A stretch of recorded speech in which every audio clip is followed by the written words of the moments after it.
Hi, everybody. How's it Oh going? my god. Hello. Hello. Hold on. I have to quit out of the game that I know. I'm also Damn. playing a game. Hey, Dono. I'm working on a project. What are you guys doing? I'm playing Pokemon. currently raising money for children. Oh yeah. That's also fair. Hold on. Okay. Done. I'm out of the game. Okay, I'm done. All right. Here we go. Out of the game. All Hi, right. everybody. How's it going? Welcome to the special episode of the Dapper D's, aka the DM's Roundtable. Thanks to the Fall Initiative. We got a whole new different layout. Woo! Woo! Smile on my face when I hear you guys start up. Thank you, Goddess. Yeah. Primal Goddess. To start this out, we are missing one person, but I'm Dono. I'm Dippy. Dadley. No. Oh my gosh. No, this is the first time that's happened between the two of us. No. All right, I'm Brett, just you start Brett. it. I'm Yes. just Brett with a cloak DM. I'm wearing my dye, not the cloak, because it's really warm in Arizona right now. Mm-hmm. Fair. Oh gosh, that's got to be. And some of terrible. us are the Dapper D's. Yeah, I'm just Everyone- Brett.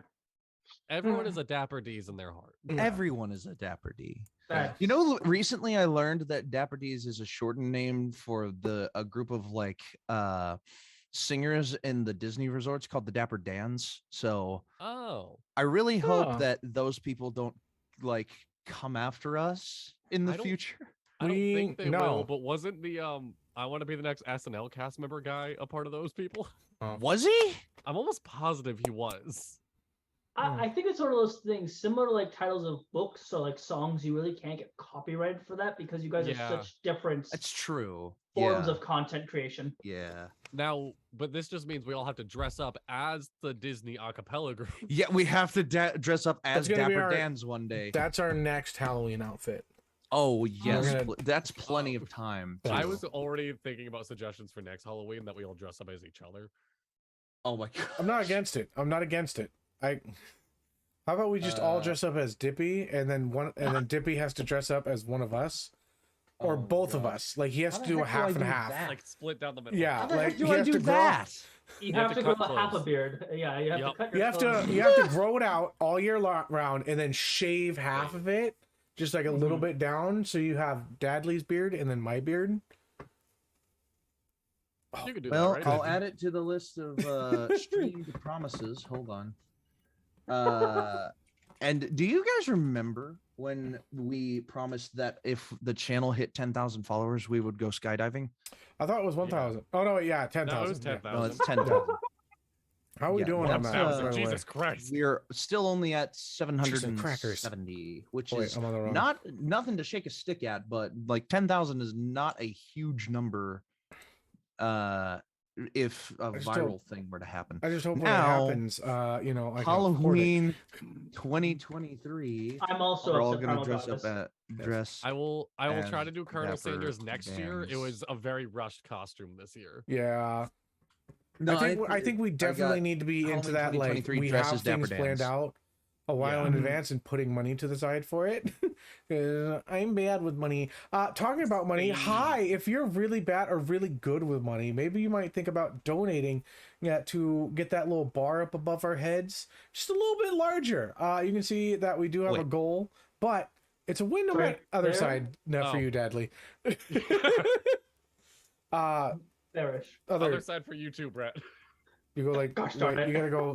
Yeah, there you go. Yep. Nope. You're right. We'll Yeah. figure that this is gonna be a thumbnail. Clip it. I'm kidding. So if you are feeling so generous, please donate. We are currently doing this live stream is for ExtraLife. If you don't know anything about ExtraLife for Kids, well, you probably should. ExtraLife for Kids is a charity company or charity Foundation. charitable Thank you. organization. Charitable organization that whole premise is to help children who are stuck in hospitals for long stays. That means like they are sick and are stuck in the hospital for like super long times where they're having to spend a good chunk of their childhood just wasting in hospital. And so instead of just making it a terrible and traumatizing situation for these kids, they bring them toys, games, and other things, and to also help with their family, they help with the medical bills as well, to be able to let them enjoy their time with their kids instead of stressing about the bills themselves. Other than that, yeah. But They're a great foundation, and Yeah. we're very honored that we can help them out in any way we can. Exactly. Yes. it's been a very much very so. long week, you guys. I've been doing this a Yes. lot. Yeah. Yes. Yeah, well, that's kind of what we're here to talk about. Yeah. This was the DM's roundtable. I didn't run anything this time around. I got very busy with life, but Mhm. we have 3 amazing DMs sitting in front of us, all of which who ran completely different, not just like games, different systems. Mhm. Yes. Yeah. And to add on to that, Dadley, you have run games for the channel, I have yeah, I've for done- the Adventures and Initiative channels a couple of times now. Yeah, I'm fortunate enough. I've got to do Dark Energy. We did, I think, 1 or 2 one-shots of Yeah. 1 pages. You've Yeah. done a one-page one-shot for the channel before, did- so You did it there are last not month just for his 3 birthday. DMs among us. There are 4, and we're Yes. going to have a 5th a little bit later. They're just running a little bit late. They're getting home from work, and Yeah. they live in Texas, so you know Yeah. That is awful traffic. Good luck. it's not. It's hey, speak of the devil. Hey! And you. Hey!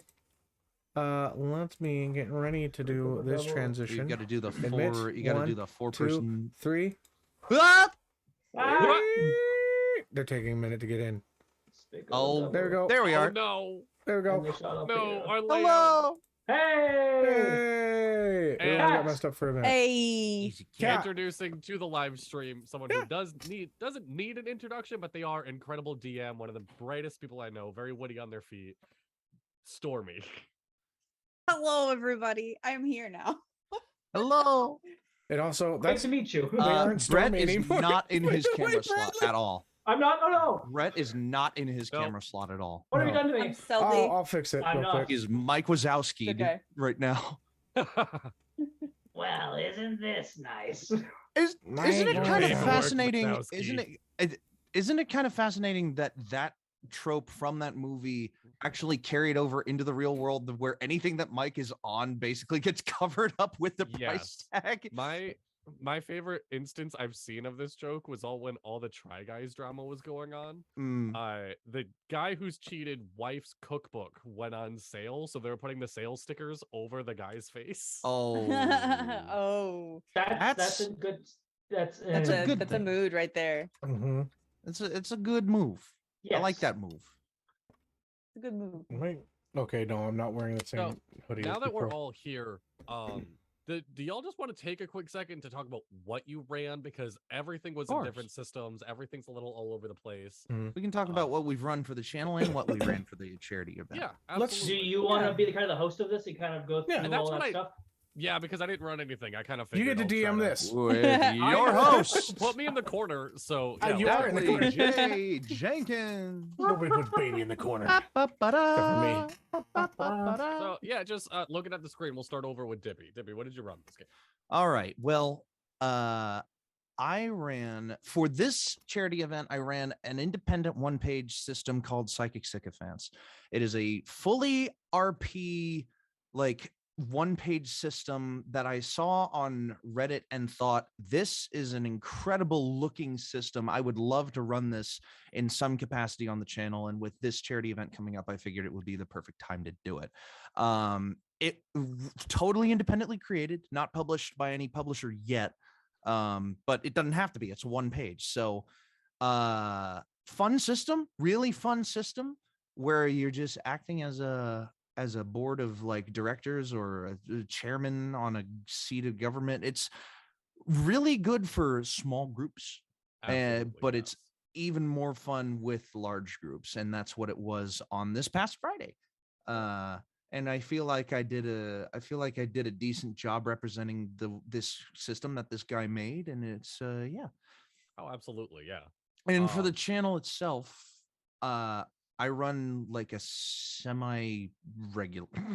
It's not even semi-regular at this point. It's a campaign that hasn't actually had a dedicated episode in about a month. Yeah. It's been really busy. For the Yeah, Inquisition. especially when it hits the like holiday season, it gets Oh, really yeah. hard to do things. But don't Uh, worry, we got we'll be plans back. to be more consistent with people, and for those that are sticking around with us, thank Of you. course. And will be better. that game is the Inquisition. It's just a straight up D&D 5e game with a homebrew world, my homebrew world, and yeah, that's about it. Yeah. Also, obviously, of the three of the five people are here. I am one of the co-hosts of the Dapper D's, Mhm. which isn't really a game or a system, but there we are. We could make a Dapper D's one page. Oh my I gosh! would I like don't know to what it see would What a would it Dapper be? D's I don't know how That'd be that would great. work. That like the 3 stats are Dono, Dippy, and Dadley. There you go. Intelligence, charisma, and wisdom or It's like, sarcasm. I want to be a Actually, that's pretty Dadley. Sarcasm. solid. I want sarcasm to be a stat. Like that Oh, needs that's to be its own perfect. separate stat. Oh, yeah. So it's sarcasm, know-it-all, and Mhm. smug. There we We go. could There probably you go. make it. There you go. We I mean, could Sarcasm, make it. smart, and smug. We There could you make go. it its own. We could make its own card game and then have like guests be could, like yeah. specialty cards or whatever. The There you Dapper go. D's We also card do make game. jokes that it's the only time an asexual, a Christian, and a whore really hang out together. Yeah, pretty much. That sounds like that sounds like the Mhm. beginning to a bad joke. Yeah. Anyway. Yeah, it sounds alright, like and my I It feel like really friend is. too. Nobody's An really laughing at asexual, a it. Christian, and a whore walk into a bar. Also, that was in the context of a joke. That's fine for the swear Mhm. jar. I'm excited I for the don't- card game is- idea. I mean, I've developed card games before. That's not I can Mhm. do it. That'd be I don't interesting. Anyway. I don't think the W word is a swear. I think it's It's- more It's distasteful. yeah, it's a distaste. It's offensive to those that sell themselves for money. Yes. I'm not. Thank you. offended, but- Please excuse my cat as he's determined to get my attention. And then I'm gonna throw this question to everybody, but like Dippy, in like a quick sentence, can you give me a pitch of like how you DM, like anything you're like really strong with, of like what you think your DM style is?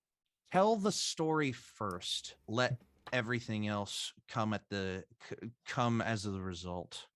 I love that. Just going right around the circle on Twitch, Stealthy. What did you run this charity stream? So I ran the Dread Train, or also known as Murder on the Cthulhu Express. It was an interesting game. I had to make several last minute changes for it, but I feel like it went off rather well. For those of you who have seen me play on this channel before and everything, everyone will know I like to play the character that has the villain turn, or just straight up be the big bad evil guy.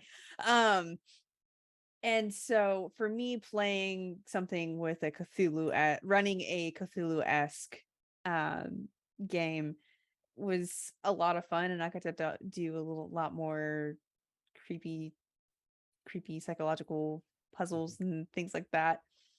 I don't know, Dono, you played, you were at my mercy. Mhm. Yeah.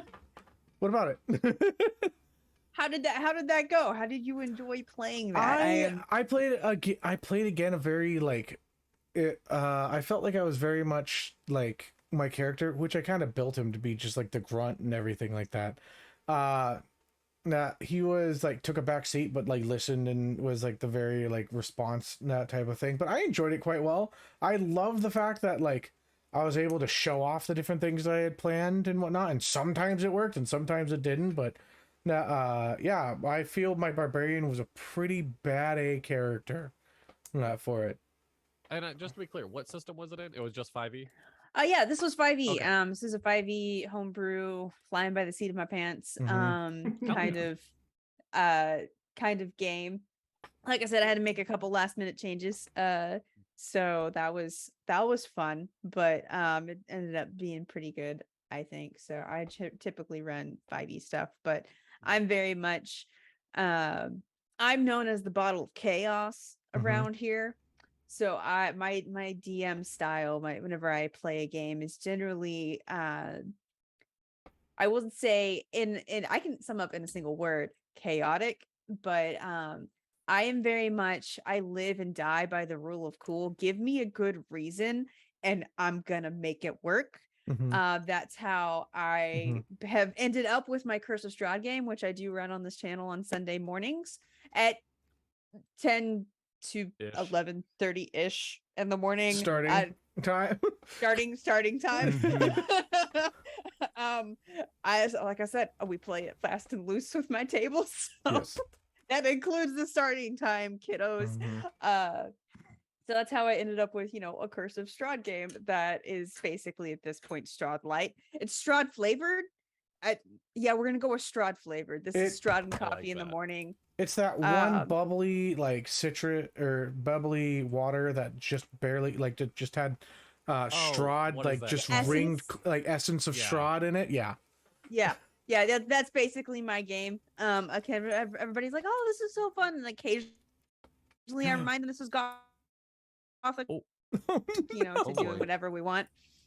So that's what I Mhm. generally run on this channel. Did I hit Awesome. all the questions? I feel like I absolutely hit all you the did. questions. Yeah, you hit them before I Okay. even had to ask. Yeah. Great. Brett, what did you run? I ran Monster of the Week, which is basically an episode of Supernatural. The hunters discover that there's a monster terrorizing people. They gather clues about it, and then they find a way to solve it, either by killing it, communicating with it, or giving it closure one way or another. And this time they were battling a Baba Yaga. Not Okay.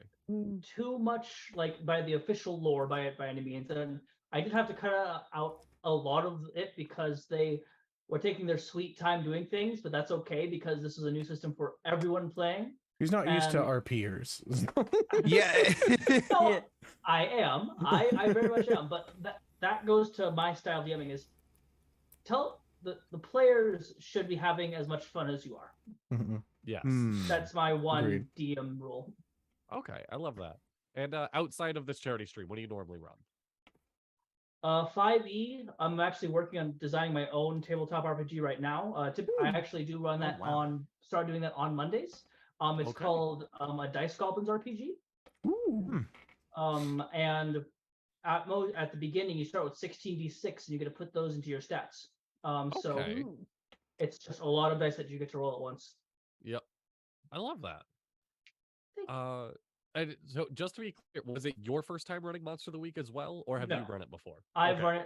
run it many times before. It's one of my Alright, favorite RPGs because it's very simple. It's very one-shot-esque. You can do it all in Yeah. one session if you would like. I love that. And Dono playing with a light switch. Oh, I was just setting the mood. You're good. My good man. Yeah. Uh, what did you run? I ran A Familiar Problem, a one-page RPG created by people at Critical Role, Marisha Ray, and some other individuals. Also, it's not the individual that made The Witch is Dead, or correct? Is that the... Yes, The Witch is Dead is the other one page. Yes. Yep. You basically play as wizard familiars or fey creatures that are running about and causing a havoc or trying to save their wizard or druid or whatever that may be lost. It's not a great game to play if you have a group of like players that just have a ton of familiars and you want to do something that's like, hey, we aren't able to run a game, but do you two want to maybe, I don't know, or like you could do it with 2 players, you could do it with 4. I did it with Yeah. 4. It's a good like filler episode. Oh yeah, it yeah. was so much fun. It was so much fun because it has this beautiful thing. It has 3 simple skills. First off, it gives you the difficulty as a DM, or 4 simple skills. Sorry, gives you the difficulty of what things are, and then you get to decide whether something is deadly or not as a DM. And that's basically all you need to call out as a DM. Your players usually do most of the storytelling. It's very much like you can turn it over to the players and just, I myself enjoy just being able to watch, like, and see, go away. My phone's going off. I enjoy just like watching my players take the story and take it on their own, and then me every once in a while just like being like, okay, boop, now do something with it, you know, like Yeah. this is what you like, how are you handling this situation? But something that I did, which it isn't specified whether or not the DM describes it or if the players do, that's the beautiful thing about interpretation and just not one page RPGs, is that things are just kind of like up to your discretion. There is this mechanic called a break. So if you fail a deadly roll, you don't stop playing, you just continue going.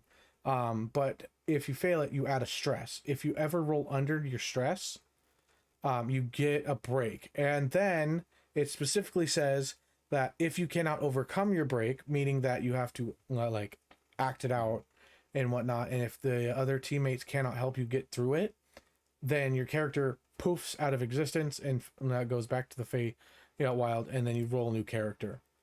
Which I love that every single one of my players got to be able to do their break, and so they each had their moment, and it was resolved relatively quickly. So but Stealthy, you were a part of that. Yeah. Yes, I played the very adorable spectral raven named Gurnd. We got a stretch, by the way. Yes. Ooh, stretch. So that's so Gurnd. Oh man, no wait.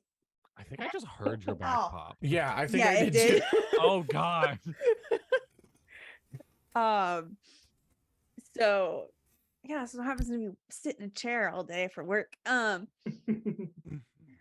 Yeah, so I played the very adorable Spectral Raven Gurnd. And so basically, like whenever a break happens, your character is so stressed out that they just like mentally have a mental breakdown, and various things happen. So for ravens, whenever they have kind of like a mental breakdown, they become narcissistic. So this very helpful, adorable raven with I gave him kind of a verbal tick. All of a sudden the verbal tick drops. He goes from being very kind and nice, and all of a sudden he's very, very pompous of, I cannot believe that your feathers, how dare you come out in public like that? You're such a disgrace to bird kind. Rather than the go catch the bread, bread. It's just fun things for us to do. So I love that. Yeah. It was a lot of fun, and we got to play. It was really nice and fast and loose. So that's great. This doesn't have to be round robin anymore. We just, if you come up with anything, just go for it. But what was like the biggest thing that surprised y'all? Because like we have 2 people here who are running brand new systems, 2 people that are very comfortable with their systems, but with new players. What kind of surprised you guys the most about like the kind of games we were able to run this time? Do we want to go in the same order as we went last time? Sure. Dippy's eating, so we'll slide over to. I mean, I can start if we want please, to. please we'll give go me the just opposite like way. opposite way. just a hot second. I got a little. We'll bit go of opposite way around. Get them food, get that fuel in you, Dippy. Okay. Protein. Protein. I also want to point out activating. really quick, I love that stream cuts our cameras a little bit. We couldn't see Dippy's mom hand him the food on stream. It does look like a plate appeared. Also, I've been watching every once in a while, just looking over at Stealthy's camera and seeing her cats just absolutely like, yes, it's just I've a been watching WWE. they're mad unboxing. lads right now. Yeah. So what surprised you the most? So I was surprised at how quickly things went, like within the game. Like it's really quick. It's very much like acting in the moment. No, the whole like just I had a couple different things planned, or like I had a main thing planned, and then everybody was just like, all right, we're gonna go at a different time. I'm like, okay, cool. But it's how easy you can put it on a fly of just like how things go. It's very forgiving, it's very loose, it's very fast, it's very fun. But I got to be able to add something extra on top, which like was a fun bit of like tie back to the Valmira campaign and such, which I'll leave that to people to be able to watch. But let's just say Farron's been walking around without his diamond for the entire campaign, thanks to somebody within this group. He who must not be named, of course. I have no clue what you're talking about. Anyway, and just for listeners, if you missed it, it will end up on YouTube. I'm not sure if it already is. If No, it's not yet. within the next like week or so. Yeah. But every what stream is Dono, gonna end up on YouTube. yes, Yeah. every stream will end up there. What Dono ran is canon to the Saturday campaigns. So it did have some consequences with storytelling last season, which is very interesting. Brett, what surprised you about with all these new players playing Monster of the Week? How easily every character slipped into the idea of how this world works. So Monster of the Week is one of those games where there's no official world, so you kind of have to make up with it. And I set up this world was a Dungeons and Dragons world. up until about 60, 50 years ago, and then something happened, and similar to the Percy Jackson books, there's now a mist where all regular people can't tell what they truly are. Oh, okay. So you can, be very socially awkward and be very clumsy, but that's because deep down you're actually a minotaur living in a little cubicle working, the stock market. You're going to be very clumsy and socially awkward at that point. And Thank you for the follow. Thank you for the follow. Thank you for the vote. and everyone played their characters perfectly. Dono played this very not depressed / socially awkward. I was a loser. Yes, named Luck. Yes. I was a Um, loser magician, street magician. I had magic, but I really didn't know how to use it. Sorry, continue. No, no, totally fine. And he played that very well, while Dippy played the equivalent of like a Men in Black meets the IRS. Mhm. And he had so much fun just doing that. Yeah, and I all- was basically like, I was trying to figure out like, okay, what's the vibe here? What am I doing? What's going on? Like, because of the new system requirements and stuff. And not sure if this is breaking some kind of contractually like silent thing that we just were like, oh, let's not worry about telling people this. I was filling in, so I had very little time to prepare myself for the vibe of Monster of the Week. You're totally fine. And it was only when Brett mentioned, oh, it's an episode of Supernatural in like a D&D session, I was just like, okay, I was almost there. I was very close. I played I guess the class would be called the professional. So I was basically just like a paperwork guy for a government agency, but the government also knows about the monsters. I love that. Think Men of Letters almost, if you got into later season Supernatural. Okay. And just how everyone is able to adapt, and they made their own. They kind of asked questions, and like I said, just have as much fun. So we bent the rules a little bit just so we could have more fun. And it was just a lot of fun to see all these people get excited. And Dono, I said this on stream, but Dono's been asking me to run this for almost like a year, maybe a little bit more than that. And he finally gets to sit down and play it, and he was so happy. Yeah. I love that. I don't know if I'm 100% ready to run it myself, but it was a lot of fun to be able to experience it. I might need a few more sessions in me. Wink, wink. I'll send you my rates. Yeah. I love that. Really quick before I move on, I just want to give a shout out to Hexwood. We're going to be doing a giveaway of Hexwood boxes to everyone who has donated to ExtraLife. We have the random wheel of who's winning dice boxes already set up. I can edit it right now on the fly. So if anyone donates during the stream, I can add you to the wheel. It is, if you donate anything, even $1, it's one entry into it. Anything over $10 gives you an additional entry. Yes. Right? And then over $100 Thank you for gives the you follow. all that, and then doubles it as well. Thank you for the follow. Thank you. Not we'll hot be- Superman. I beg to differ. Oh, is it Soup or Superman? No, it's Soup, soup. SOUP. Ooh. Oh. What kind of soup is the question? It's cold soup. Because it's not Oh, hot. it's not hot. Yeah. Oh, Yeah. oh, okay. The gears Oh. are Like the turning clam now. chowder. Yeah. I love a good clam chowder with a bread bowl. Mhm. Oh. So yeah, All you right, can still let's- enter to win. They are beautiful dice boxes. Mm. Stealthy.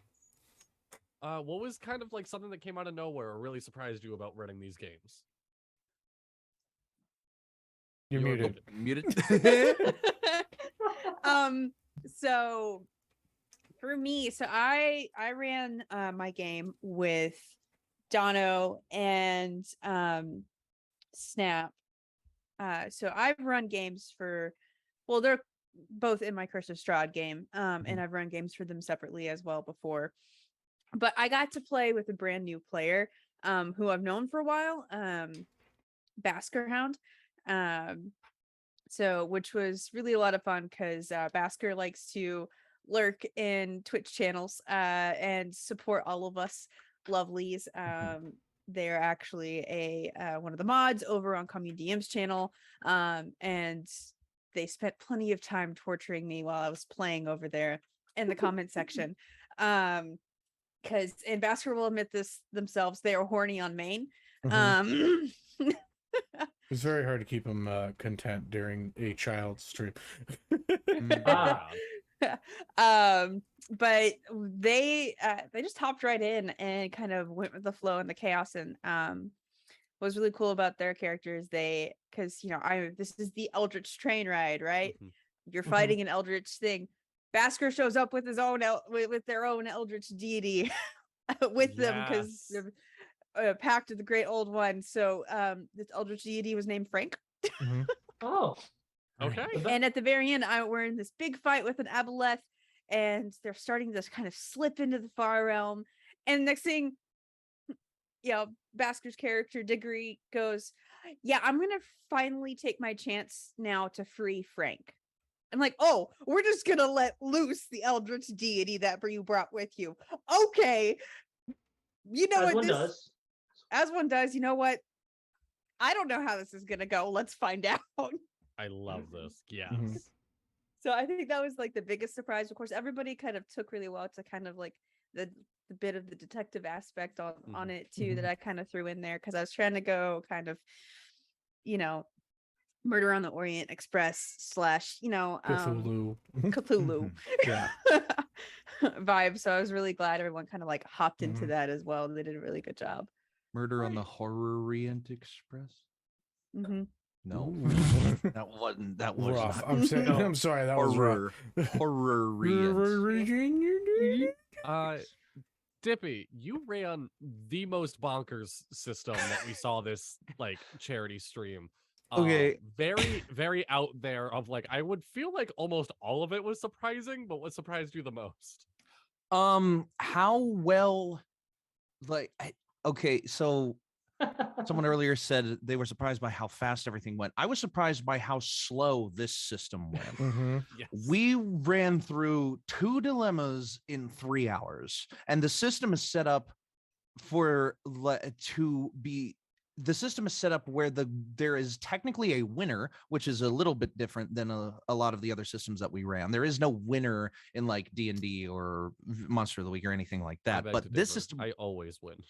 Yeah.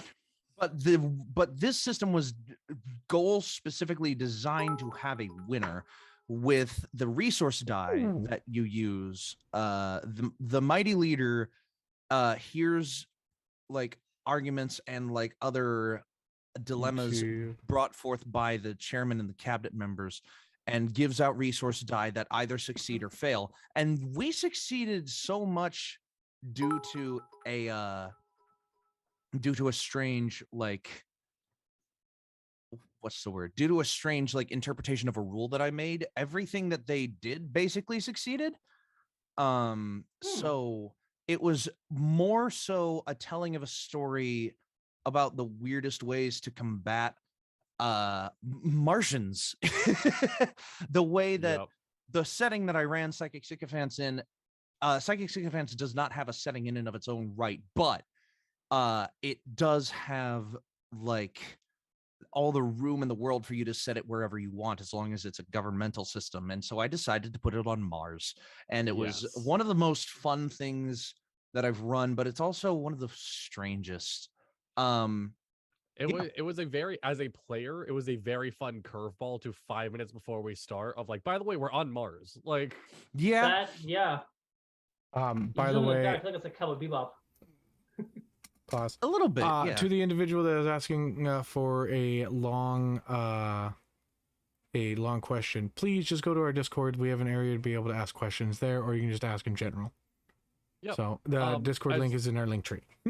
As well as asking about donations. Unfortunately, donations only to the link right to ExtraLife are the ones that get added into the pool to win the dice box, which Dippy awesomely just put in the chat. Yeah, I'm willing to put that link in the chat whenever it needs to come up, or I've been trying to do it in regular increments. I'm just gonna randomly yell Dippy, and and then just like it goes. Yeah. All right. Tracks. A long question, too long for yeah. Just put it in Not hot Superman. I did send you a quick whisper as I it won't let me whisper anymore to you on Twitch. I don't know why. Oh wow, this is a very long question. Wow. Mm. Oh, wait. Careless whisper. Somebody talk while I read it. Okay. Hi everybody. Hello. I'm the sexy voice in Hello. your ear. I will just get y'all started. Of like, so we've learned a lot about one pages and like Mhm. different systems and whatnot. Are there any systems that you have seen that you're maybe interested in trying that you haven't been able to experience yet, either as a player or a DM? I have one. I've never gotten to finish a session of Honey Heist. I want to run Honey Heist. Oh, that'd be Oh, such a it's good so one. much fun. It is I- so much fun. I know. I've started to run some, but we just never got around to finishing it. Mhm. And it's I wanted I to finish Honey Heist. would also love to do Honey Heist, but more specifically, not more specifically than Honey Heist, sorry. I want to take another shot at Starfinder someday. I had a 2-episode trial run of a Starfinder game with Mhm. a couple of very wonderful folks, wonderful people. Heyo from the Outcast Guild. Hey, that's cool. Hey. But yeah, I ran a trial game of Starfinder, and the way that it ended up working out, we were not ready to run Starfinder. And we had scheduling conflicts, and we had it just was kind of a mess. We were supposed to have a couple of learning sessions together to learn Starfinder, but yeah, it's one of those things that I would love to fully do someday, but I need the right group of people to do it with. Also just Pathfinder-esque systems in general. It's like a lot more crunchier than D&D. It is. Yeah. it is, and I honestly don't know how much I want to commit to Pathfinder if it's that much more crunchy, but I know that I have to be able to at least comprehend it for a lot of for what's the word? I have to be at least able to comprehend it for when somebody suggests it. To be Yes. honest, when it Spelljammer came out, I was like, oh, finally we're gonna have something that competes with not I'm good for now. I know what you mean. that Pathfinder. system. and Yeah, whatnot. with Pathfinder. Yeah, for the space stuff. And we got a couple races and whatnot, but it was just kind of like, nah.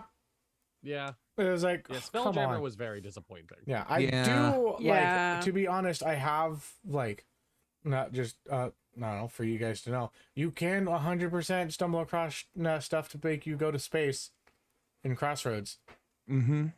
Raquel was talking to Don't me. tell me that. You just Don't tell me that. just not let me tell you something, Stealthy. I know more about this lore than you knew. Dun, dun, dun, dun. To be fair, so in Crossroads, me and Dippy are playing brothers whose parents are an artificer and a warforged. A gnome. A gnome artificer and a warforged. So they An are artificer and a gnome. No, yeah, sorry. A gnome artificer and a warforged. Yes. Yeah. So they are very tinkery and whatnot. I wouldn't be surprised if mom and dad just had a way to get to space for us. Yeah. I would love I would love to be able to go to space in know, that game. All right, and I am going to interject really quick for Hot Superman's question. It's a very long question, but the long story short basically boils down to a player, from at least what I'm gathering, and if anyone else reads the question in the Discord, you can correct me. A player is very much not happy with roles and how the story is going, and it's all focused around their familiar. And the DM's thinking about killing off the familiar to solve the problem. I'm gonna be honest when I say, for one, killing off the familiar doesn't solve the problem of most familiars don't die; they come back. They go to they are objects of Fae. As well as this isn't something that's handled in game. This is absolutely something that is handled outside of the table, person to person. Everyone is there to have fun. If they're not having fun at the table, it becomes a conversation of either reworking the table or maybe them finding their own table, which is totally okay. And there's, at least from my experience, never any hard feelings from saying, hey, our vibes aren't matching. We're all here to have fun. I want you to have fun. That means you might have to go somewhere else. That's the hope. There's no hard feelings. Some people will. Yeah. Yeah, absolutely. That's definitely I feel like that's definitely something that needs to be resolved away from the table. Yeah. and that's a Hang on. conversation that you need to have between your DM Mhm. and yourself, and like explain like how your feeling is going on. That's like a table specific thing. Like address what the issues are. Like, is it like Yeah. your roles for the familiar, He says he might or have to reword this. Okay. Well, All right. okay. regardless, if anyone needs advice of problem players or somebody not having fun, it really boils down to a conversation outside of game. Yeah. Yeah, A lot of there- D&D or tabletop games can be solved in game through RP and dice rolls and storytelling. When it comes to actual people not having fun, you can't fix the problem in character. Also, don't be Yeah. afraid to have like mental check-ins at the end of your game. Now, I don't know if it like Yes. adds to this, but like seriously, that can solve a lot of problems. You need to make sure, especially like after rough sessions, like just chat with your players. Like make Yeah. sure that you set aside like, okay, we're done, but I'd like you guys to stick around for about 10 minutes and we can just chat about I the think session. I make would sure say, everything's yeah, I okay. would say that all of us have done that at some point in our games of like, hey, how are we feeling? That was pretty rough. You know, message me, or absolutely. hey, can I talk to you? Like, yeah. So I just go a little bit back on topic. Stormy. Sorry, Stealthy. I mix up the names. It's okay. Have you seen any other tabletop systems you're interested in trying? So I have played in this, but I would like to run this and kind of test it out to use it outside of its normal system. Tales from the Loop. If you guys haven't heard of that, it's based on a series. It's a game based on a series of artworks done by this. I think he's a Swiss artist. Think like you know, Back to the Future, 80s, 90s, like futuristic stuff. Only it's like everyday, like you're in an everyday world. You're in this area that's known for the loop. It's basically the super collider, and you're a bunch of either kids or teenagers, basically kind of you know, Stranger Thingsing it up, solving the local mysteries, possibly saving the world. You don't know at this point. Taking place in, you can choose either 80s or 90s. But it's a really nice system because it's a D6 system. So you know, you get basically a modifier on how many D6 your sixes is that you're rolling. And with a 6 is considered an success. So but it was really nice is about the system. It really lends itself to RP heavy tables. Like there is a way to do combat, but this is meant to be told in almost a movie. Like you have scenes, like in movie scenes. So and you're encouraged to pick a theme song for your character. So the last time I played, I was a 90s grunge girl loner. So you can imagine the So what was the theme song? I have a playlist, Black Hole Sun, duh. Okay, Obviously, yeah. fair. Obviously. But I made a playlist on Spotify for my characters. Obviously, if I was to stream this, we'd have to pick some DMCA free music, but you know, Okay. it's kind of cool. Pause. Thank you to the to Primal Goddess for the $60 donation, and Luna Demonic for the $50 donation. Thank you so much. We will add you to the list. So yeah, that anything over 50 doubles their stuff. So Yeah. add like Doubles your so- raffle. yeah. So thank you. Oh my goodness. Yeah, I will take care of that in just a second. Really quick, I want to add to Tales of the Loop of two things I love about this system is you don't find many other tabletop systems that are Roll20, like that have Roll20 built in. Tales of the Loop does. You can like Yeah. Tales of the Loop website is completely linked to Roll20, as well as interesting enough, and I think this is the only tabletop series I've ever seen like this. It's getting an Amazon Prime TV show.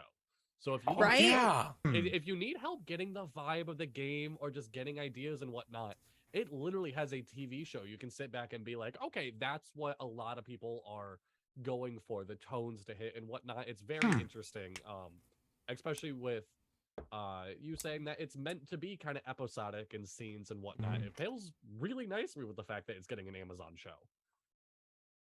So yeah. Tales from the Loop is definitely one that I've always wanted to play. I haven't gotten a chance to yet, but I've been you were actually the one to tell me about it. I've been down the rabbit hole ever since. I would like to play any, and this is going to be impossible to ever do because they've already said that they're never going to do a module for it. But any campaign done by Dimension 20, I just want the module stuff for it, just so I can get the Yeah. variant D&D rules and like all the feats that they take. Come on, guys, please. Oh yeah, like I would love to run a D20, like a D&D D20 style campaign in the world of the toy heist series, Oh, the the little tiny heist. Tiny heist. Oh my Yes. gosh. I would yes. love to run just like Mhm. toys and like little woodland creatures or just tiny Mhm. versions of like pixies, fairies, whatever in like just someone's backyard. That would be so cool. Mhm. Mine currently right now, I would love to either do a Candy Kingdom or a Crown Oh of gosh, Candy, I would too. or what is it? Space. Oh, what's the not? What's the Starstruck Odyssey. Starstruck Odyssey? Those two. Any of If they those? did, if we found a way to do Candy Kingdom, I would immediately become a knight of the Junior Mints. Yes. Okay. Like I need to know the lore. Speaking of systems, I forget the name. I'm gonna have to look it up. But there's a system that I wanted to try out. That I wanted to find and try out. So while I do live in Texas, I'm actually from Oklahoma, and a lot of good friends and family of mine. A lot of good family friends were our Comanche from the area that I lived in. Oh. So so it's really cool to me. I'm always on the lookout for creators from indigenous tribes, and there is a RPG game that someone is making, and the name escapes me, so I'm gonna have to look it up, and I will post it later once I find it in the ANI Discord. But that it finds its roots. It's still kind of heavily in mythological stuff, but it bases its roots in indigenous people's mythology and kind of the whole idea of that stuff. So I'm like, that's like super. I don't know. It's something that I want to read and explore and Coyote try. and Crow. Yes, Coyote and Crow. That's it. Yeah, I just did some googling really quick. Yeah, this looks fascinating. The artwork is beautiful. Oh my It's god. gorgeous. Anyone online right now, just Google Coyote and Crow TTRPG. Oh my god, the artwork is phenomenal. Oh yeah. Yeah. So yeah, definitely one to check out. I'm looking that up right now. I love art. Yeah, I've been fortunate that I run a lot of one-page RPGs. I've been working on building some of my own right now. We did. What do we do? You Awaken in a Strange Place, which right now is my favorite. We've done Honey Heist, The Witch is Dead.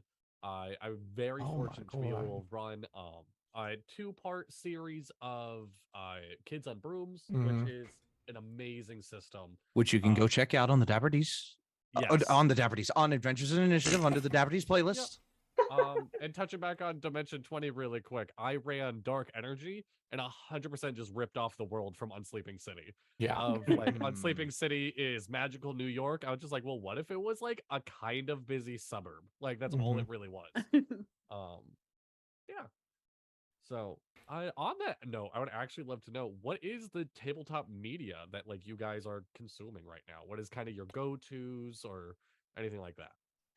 Well, I'm currently keeping up on a couple of Monster of the Week streams and Dimension 20, and then Critical Role I've jumped back into, and I'm completely like caught up on. I do several things. My job allows me to just listen to podcasts all day long. I don't really I mean, outside of like the TikTok D&D sphere, I'm not really keeping up with anything. I started watching Critical Role Campaign 3 at its beginning, but I've like fallen out of it really quickly due to like job stuff. I don't know. Like D&D media, I just haven't really. Yeah, no, I just don't really watch too much. Totally okay. Yeah. Yeah. It's not for everybody. It as gets far to, as I'll go for it. I was gonna say, for me consuming, it's like my other friends' content. So like Shout them out. Do it. So of course everybody should know I love Alec dearly. And he made me cry quite a bit, and I take that personally. No, I don't. I love him anyway. Over so Commune DM over there. So they just started a new campaign, Known Realms. And so this is 400 years previous to the campaign that I had participated in. And I am convinced that Governor makes characters that purposely makes characters that make me want to adopt all of them. I love Sir. So I've been, of course, listening to that. If I can't watch it live modding, I go on my drives home. I listen to it. Dapper D's. As far as that, man, there's not really a lot that I listen to or consume outside of my friends' media. Of course, Twee is a a lot of friends over there on Twee and all of their current campaigns going on. But I just got the audiobook version for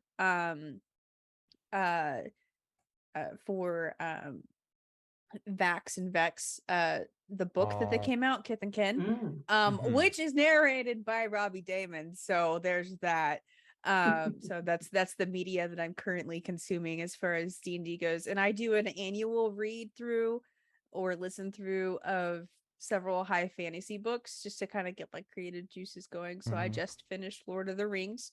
And in case you nerds out there didn't know, Andy Serkis has done an unabridged version of all 3 Lord of the Rings books and The Hobbit.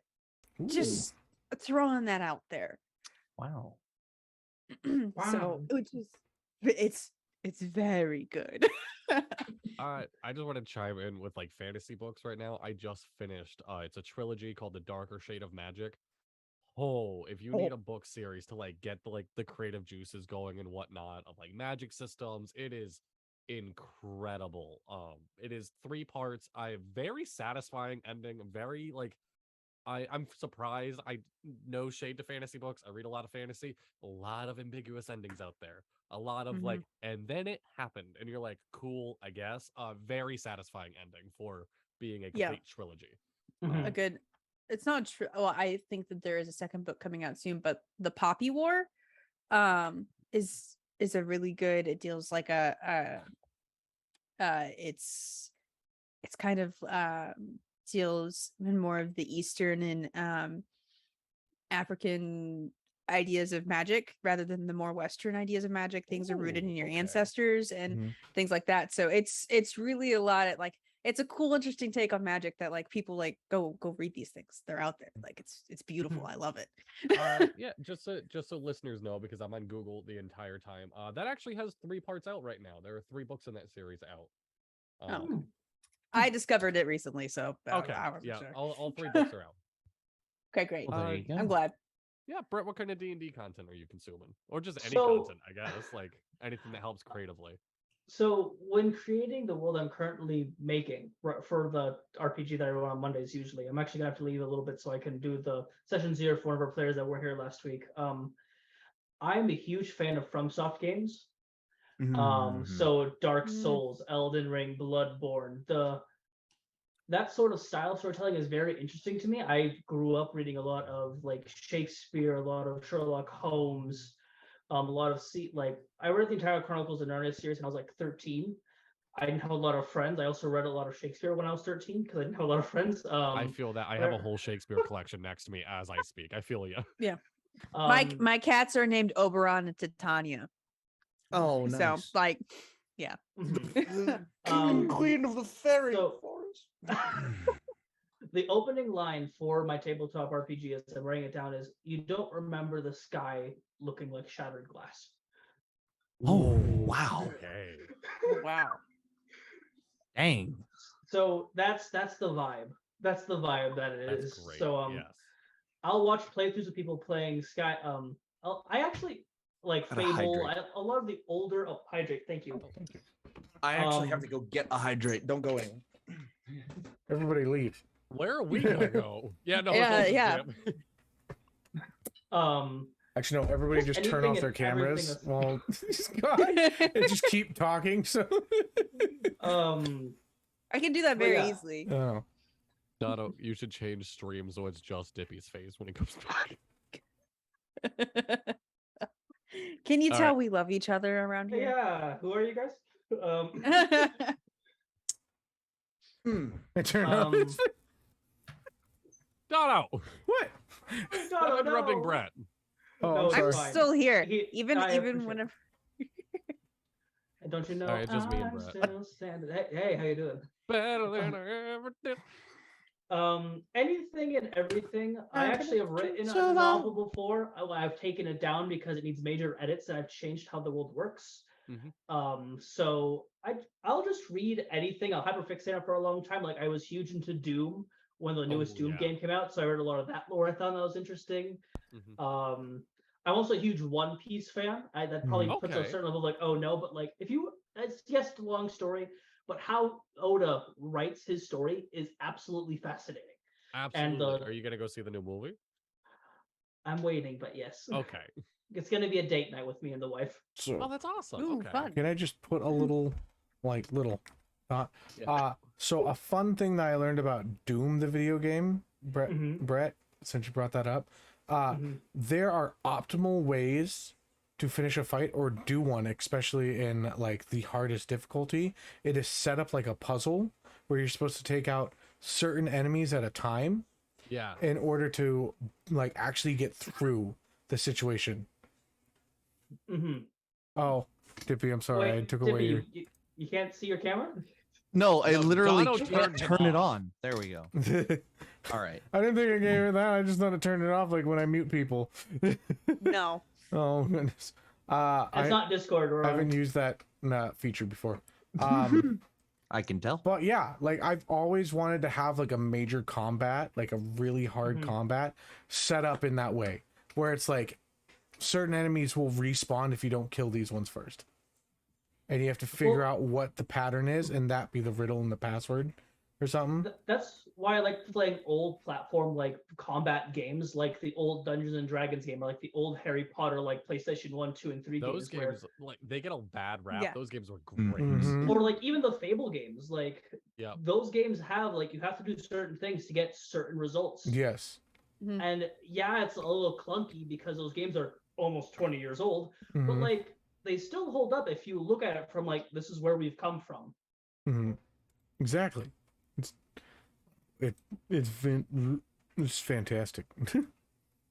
The D&D show that I go to all the time is Dungeons and Daddies. Big Dungeons and Oh Daddies. yeah. They are the people that like kind of pushed me towards being a little more rules light. When I first started playing D&D, I was very much like spell components and like weight capacity, and like I was really like nose deep in it. And listening to Dungeons and Daddies kind of broke me of that because I had a lot of people telling me of like, hey, I don't know spell components and stuff like that. I'm like, well, learn it because this is not what I want to play. Like, besides that, like a lot of the things that help me creatively for like my campaigns is actually like I go away from fantasy and I like injecting fantasy and random stuff. So like I do a lot of John Green. I'm a massive John Green fan. And my brain is always racing of like coming of age stories, but like what if they're all like bards and stuff like that? Because I can't focus on one thing. So what if they were all horny? that's still That's John just a Green. Are you regular kidding me? session. Oh, That's true. That's high It's a school. regular game. It's high school. Yeah. You know. So regular I session. can't relate, but you know. So for one, chat. Also, just I'm gonna keep throwing it out there that we are streaming for Extra Life. Any donations get thrown into the wheel. Dono, check your messages. What? I've been texting you, buddy. I On need to Discord. update the wheel. Nope, on Zoom. But chat, if you have any questions, feel free to throw them out. As well as just any of the other people like in this Zoom. If you guys have anything you want to talk about or any questions you want to throw, I'm kind of all out of like the kind of like base, just getting into it. Just about anything. We're opening the table up here. So we've Yeah. got. Oh wait, I'll just type that in. Sorry, I was going into my. So what's everybody's most memorable RPG moment? TTRPG moment. I've got mine. It was my first one actually ever. All right, go for it. My dad was the leader of the Boy Scout troop back when I was a little older than a toddler. And he played the Star Wars RPG that didn't use D20s, it used a D6 system, similar to the one that I used. It kind of helped me build it. I have all those old books, they're all like 40 years old now. But I was playing the equivalent of a barbarian, and we were fighting a couple of stormtroopers. I was like maybe 4 or 5 at this point. I throw the pin, I take the pin out of the grenade and toss it. It does. I critically fail, like the worst you possibly can. Next round, he kills my character. I'm 4 or 5 years old. I immediately fell in love with tabletop RPGs and have been playing them ever since. Wow. Just the reality check of it, he didn't pull any punches. Even some of the guys, like these guys were from maybe 12 to like 8, like 16. They're like, dude, you're like, he's your kid. He's like, he wanted to play the game. He's gonna learn the hard way that there are consequences for being stupid. I you, love Dad. that. And that's amazing. Anyone else have anything? So I have a couple, but they're all like little moments from like, I can't pick an overarching favorite of really anything unless it's like a really simple thing. There have been moments on this channel that I really liked. I think I've explained them in the end of series Q&A, which is on the YouTube channel as well. We asked about favorite moments then, and I talked about them then, like Farron and the Two Wolves, and the final fight was very, very fun. But in my past, there hasn't really been a big favorite moment for me that involves a group that I don't associate myself with anymore for various reasons. They're like my old home games have all kind of like been tainted by problem players who were not problems until like the very end of their tenure or the very end of their run. And there are moments from them that I like, and I would try to transliterate to another situation, but transliterating them would be destroying the point of like the moments of the characters that went through them. And honestly, it's just like, I loved running my home game a lot, but I have never been able to run a group in it for more than exactly 1 year.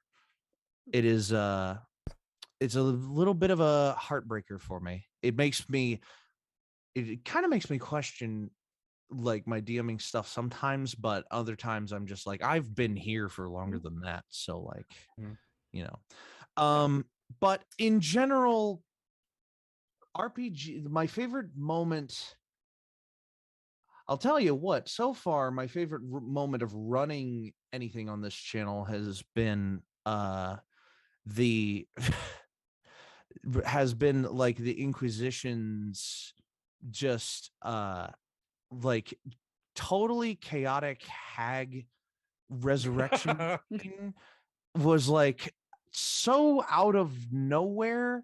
And I was like, and the wedding has been fun. The wedding was Sundial really becoming the bride, and then yeah, pretty changing much. midway. Yeah, I- pretty Like much. his whole voice, everything. Like that was probably Yeah. not one of my favorite I- things to do. So on that, actually, I was gonna say, I have two. One of them is I'll get into that one in a second. But the wedding, in Inquisition, there was I'm not allowed to swear. A jerk, a jerk that was about to get married. He was a horrible man. And my character Zog, very fun-loving cleric, but not like a religious type. Like worships a sea goddess because he's a superstitious salesman. Sailor. There we go. Sailor. Yeah, Salesman. Salesman. Yeah. He says sales. Yeah. He says Imagine- he sells sales. Salesman. And I had this moment of the bad guy is laying on the ground. Police can easily get him and whatnot. And it was the first time I ever like a character really clicked in my head of like their intentions, their goals, and whatnot of to keep it PG, my character put down the bad guy. Mhm. With his last words being, "You hurt my friend," and it was a very, I don't know, like a very big change for the character. And when I make these changes in characters, I've always been extremely insecure, and it was the first time I was ever fully confident of like, oh no, I know this character like the back of my hand. Like I and Zog are very like I can get into Zog's mind easily. Like, so that was a absolutely phenomenal moment, and all kudos to Dippy for not only creating a bad guy that like was evil, but extremely interesting. And also giving us the opportunity to plan and set up, and like things could go wrong, and it was a very amazing episode. Go back and watch Inquisition on YouTube. Um, If you it want to watch is- that one specifically, I think it's episode 6. It But might I'll be. go look. I'll go look. It is one of those, like, if I could have a shelf of memories and be able to wipe them off and look at them every day, that's going on it. Like, the other one is when I left ANI for the first time, oddly enough. Dono brought me in to just kind of like be somebody to chill, play a little bit, and then leave. And it was the first time I ever in my life got emotional at a D&D table. I've been playing D&D for a while now. I've played a lot of really intense campaigns. It was the first time I've ever been moved to tears, again, because Dono is a phenomenal DM, wove a story that like I was very happy to be able to close that book of. I ended up coming back because playing Merc was too much fun. Merc was a barbarian monk who was an idiot and was romantically invested in another character at the table. So it was a fun dynamic to bounce off of. So I am very grateful and just humbled that two of the people who have given me my favorite memories in tabletop are here. I get to hang out with them once a week, and you guys are the best. Aw, Cool. that's mean, really aw. sweet. Too bad Dono wasn't here to hear that. It's good. He would Dono. get. Here's my impersonation of Dono here and that. No, come on. I'm like, no, it's fine. Stop it. Yeah. Yeah, No, that is what, you That's bang on. guys. That's bang on, by the way. Like that's incredible. What about you, Stealthy? Okay, so there are two moments that stick out for me. One was on a stream campaign. One was actually in the first D&D campaign that I've ever participated in. So in that in the first D&D campaign that I ever ran, or that I ever participated in, I was brand new to D&D, never played before. And I'm at this table with all these people that I don't know. Like socially, I was like, I know the DM, that's about it. That's how I showed up at this table, okay? And slowly over time, one of the other players at the table kind of showed me how to play rogue and created the monster that sits before you guys here today. But in one of those moments in both the real time, I realized that he's the player who kind of helped teach me to play rogue and everything, and RP at the table. In the same moment that I realized he's one of my best friends is also the same moment where my character and his character were basically platonic soulmates, and they had to say goodbye. Oh, And so that was one of the moments where like I'm over here crying, and I'm like, I don't cry. So like I don't cry. And D&D has made me cry more than any movie or TV show or anything else that's happened. Okay, I get emotional during D&D apparently. So that was a really sweet moment, because that's where he really took the time to say goodbye to each player, and his character left notes and everything to everyone, because he was retiring that character and bringing a new one in. And that's in he actually hand wrote notes and handed them to everybody. I still have it over in my D&D binder. My God. Because it's still something that I have and I cherish, because it's one of the most important RP moments. That's whenever I really became confident in RPing at a table.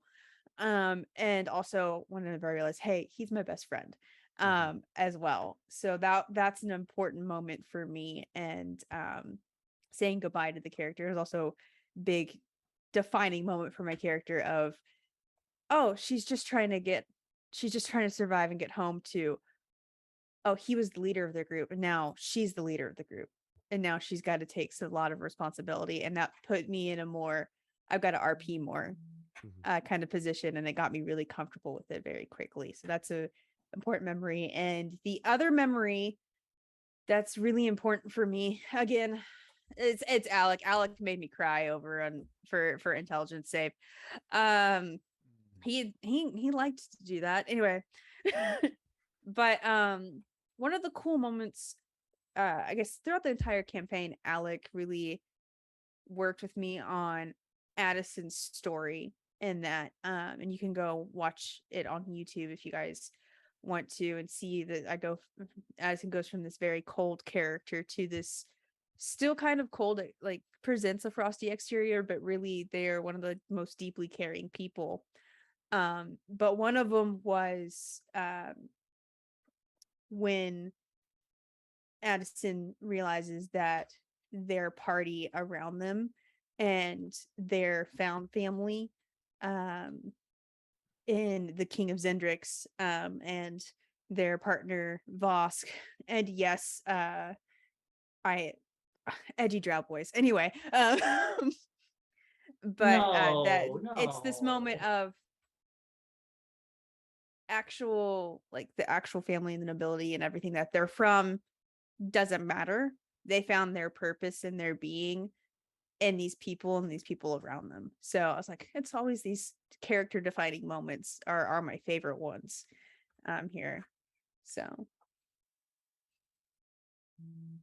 I absolutely love that. Kind of going off this kind of like just like TTRPGs and whatnot of like just different moments. Here's a question that like uniquely doesn't get asked a whole lot, but we have an amazing group here of what is the kind of difference in like your either player DM style going from home games to streaming? Because like the streaming space right now in D&D, whether it's podcasts or Twitch or YouTube, is growing more and more every day. And Mhm. I don't know about you guys, I get at least like one or two messages a week of people being like, how do I transfer from a home game to something I want to record? Um, so what is kind of just like your guys' differences between a home table and a stream? I do have to go after I answer this question, so if you guys don't Yes. mind, I'll so I actually had a hiccup Mhm. with one of my I created the friend group from a Critical Role server, and we streamed games for a long time, and the ground rules that we had set were not clear. Oh, okay. And that backfired on me, and Mhm. on the players, and I've actually lost contact with a lot of people there. I still hold great respect for everyone that's on that table. I crossed some lines. There was just not the mistakes were made on both sides of the table. I am willing to admit that. So make sure that if you are going to start streaming your games, make sure that you have a good relationship with the people you're streaming with, slash Yes. you have definite guidelines and rules. Mhm. So that way everyone feels safe and valid at the table. Yeah, Yeah. that is like advice for home games as well, but Yes. especially on stream. The last thing you Mhm. want is people watching and then something happens, and Mhm. Yeah. not only is that person embarrassed or upset or uncomfortable, they are now all those emotions on a stage. Like it is, you really need that communication. I think that's where like things like, do we have a link in the Discord to the free RPG consent sheet that you can That use as a Google form to send to if people they can we fill out anonymously? don't, we should. We That's a very good should. question. We should. Because I think that's one of the Hmm. big things for me going from a home table to a streamed space. Like Mhm. I've been playing with my home table. Oh god. I do have to get going. It was lovely to meet Yes, you, Stealthy, and also absolutely. always a pleasure Nice talking to meet both you, of Brett. you. Good to I see have you, to get Brett. going. Thank you for joining us. Yep. Of course. For chat, Dono's not here, so you're about to see the layout get Yeah. weird. I am Weird. so I sorry. tried to Really well, I weird. won't be Totally able to fine. join with my phone either. 'Cause- Uh, oh, yeah, he's yeah. Have fun with this now, guys. I am So sorry about stealthy is this. Dono now. I'm Dono now. Wait. Your shoulder is me, Dippy. Hey guys. I'm still me There you somehow, but I'm just incomplete, which isn't uncommon. Wait. I gotta. Here, can you all see me now? I can, yes. Okay, great. Do Go I go on. We that way? can. We gotta hold this. We can totally do this. I This think I is go fine, this way. guys. Oh no, I went off camera. I gotta go this way. Yeah, so I think a lot of the uh big things, the big difference between going from a home game to wait, why am I doing this? I can just tilt my camera. This is I can't. Mine is taped to my Unless computer. I can either do that or I can go all the way over here. Where does that put you, Dippy? Oh my god. It's like a weird game of portals. there we go. There we are. If you stick Hey, your guys, feet up, you I'm look like you're still- like that magic trick that you get sawed in half. There we go. Oh my gosh. Yeah, so I think the big thing going from a home table to a stream game is, well, I know everybody at my home table. We've been playing together for 4 years. We're friends. We go to each other's baby showers. For those of us, Aw. I'm one of 3 that doesn't have kids yet, but whatever.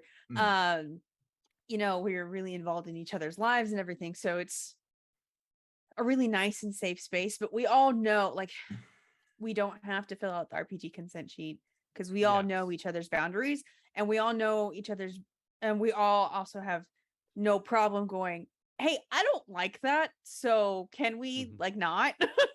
Yeah, which is a And Oh, yeah. excuse me. So but going from that space to a streamed game was really intimidating because I don't know all of you. So and getting confident because like I am confident RPing in my home game because I know it's a lot easier to do things with people that you know. Yeah, like you're RPing, comfortable, yeah. doing the bad Scottish accent for kicks and giggles. And all of a sudden you're on a stream game and you're like, Yep. I'm doing a bad Scottish accent with somebody who is like a paid voice actor anyway. Yeah. It's nerve-wracking. That's terrifying. So yeah, that's a little nerve-wracking, but also there's a little bit of sense of security being behind the camera. I have the protection of the screen. You guys get to see what I want you to see. Of course, most of that's just me without a filter, so you get to see all of it anyway. But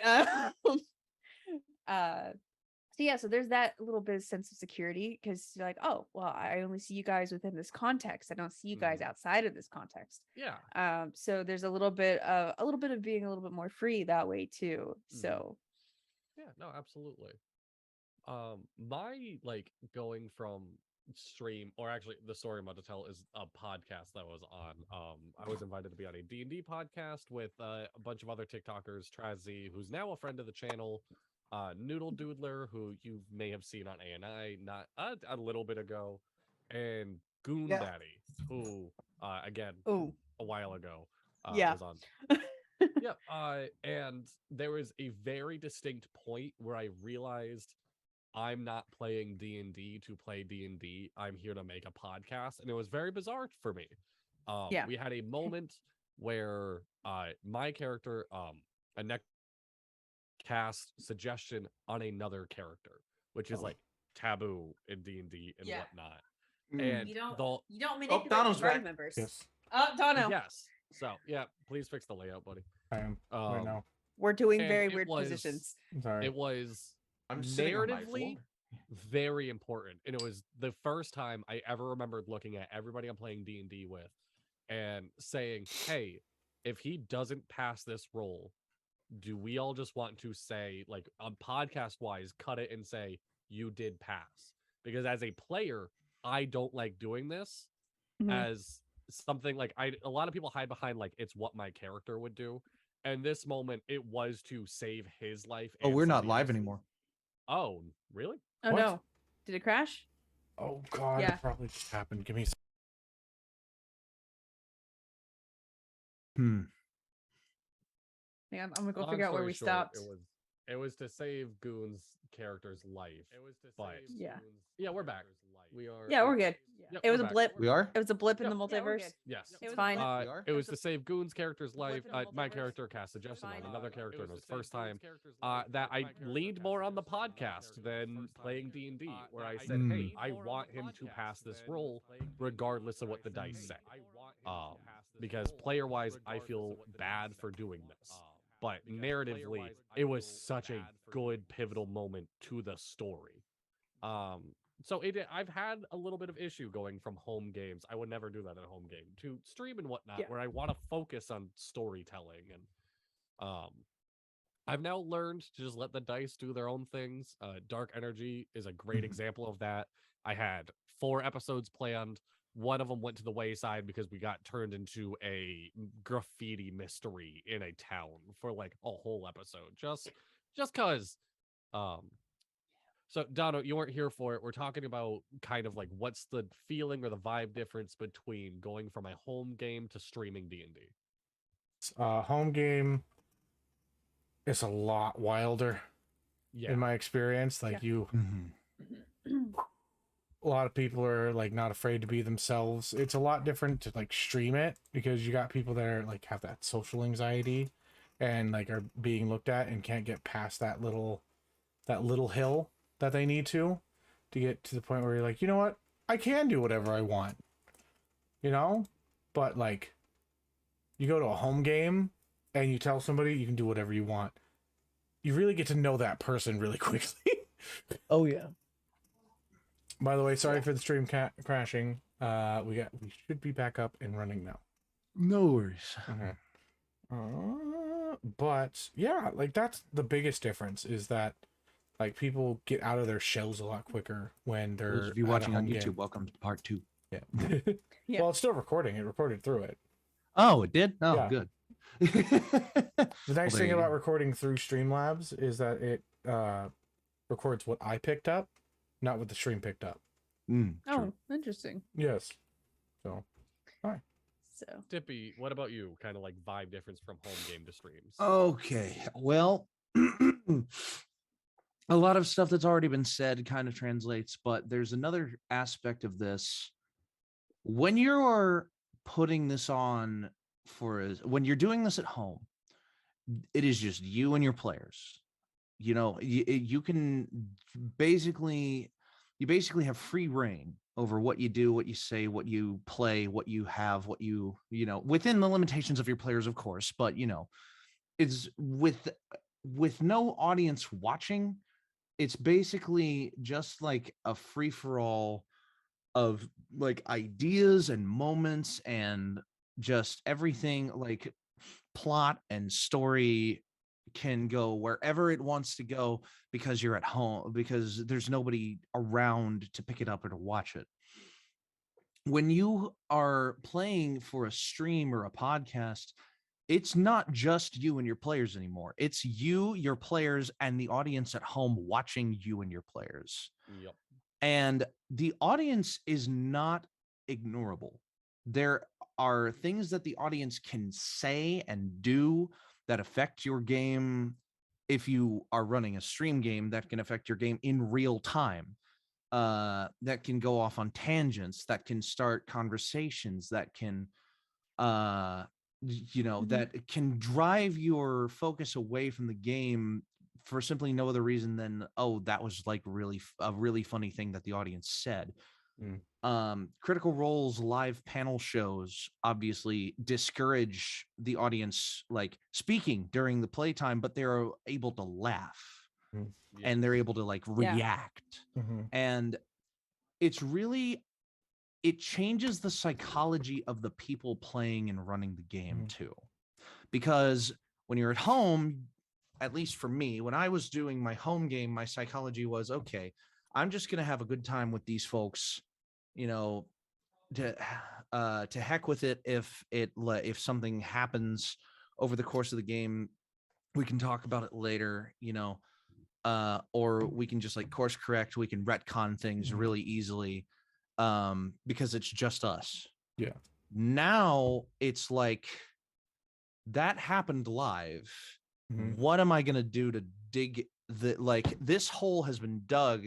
Now what stuff do I put in it to fill it back up and start over again? Yeah. Like or do you just continue digging that like in a different direction to make a tunnel? Do you keep digging straight down to get to the Mhm. core of it?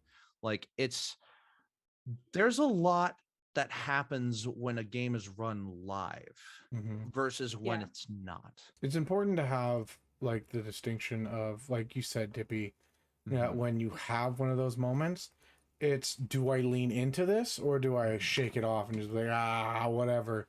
And it's about like taking your bit and seeing where it goes. And sometimes that bit is something that's just kind of like, this is a touchy subject. I'm going to hit on it just a little bit, kind of like drill it in, but then let it go. And then it's allowing the other people to respond to it as well.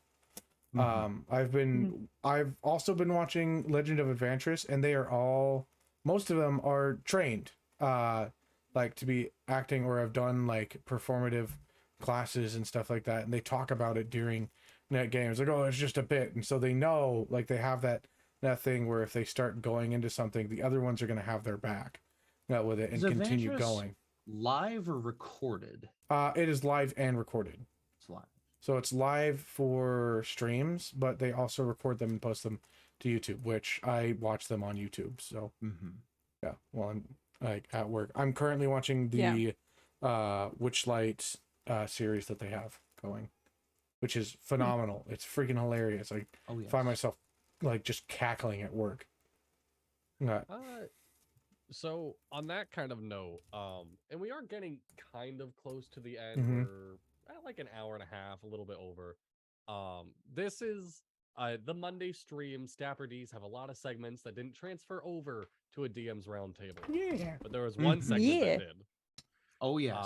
And that is every week, or at least every podcast episode, I try and throw random items at my DM friends and have them make magical items. So Stealthy, with you being new to the game and whatnot, would you Okay. like to go first? Oh, do we have that chart? Okay. Do you? I don't have a chart. I do these like during the week. Like I know, just but come up that with chart that random I ideas. found. So it is. We are over spooky season. We are now going into the kind of bulk of two things: Thanksgiving and Black Friday. So, do you want your Okay. weapon based around Thanksgiving or Black Friday? Well, let's go Thanksgiving. Thanksgiving. Okay. I don't know what the item is called, to be fair. Those horns that have all the Cornucopia? A cornucopia? It is a crossbow, but the hilt of it, so pointed out and going towards the end of the bows and whatnot, is domed and shaped like a cornucopia, wicker and all. Okay. And I'm just supposed to like Yeah, so you would create come this up with magic like, item. yes, it could just on, like- simply be the stats or like it has special abilities, and we all try to give it a name, even though that ends up being a little bit trickier. Cross-bornicopia. Okay. Cross. So I feel like this would be because most clerics can use I would say I would make this a cleric / paladin item for this, because what I'm thinking is it's a cornucopia. Cornucopias are meant to represent plenty, harvest, everything else. I would say this is a magical, we'll call it +1 crossbow. However, once per day, you can cast Hero's Feast. Ooh, That's really good. that is nice. I like that a lot, Oh, actually. that's brilliant. Yes, I love that. Yeah. So Especially for a paladin to be able to use that, that's dope. yeah, paladin. Yeah. Yeah. So once per day, Hero's Feast. What would I call it? I don't know. My first dumb idea Heroes. is feast your eyes on this. Feast your eyes.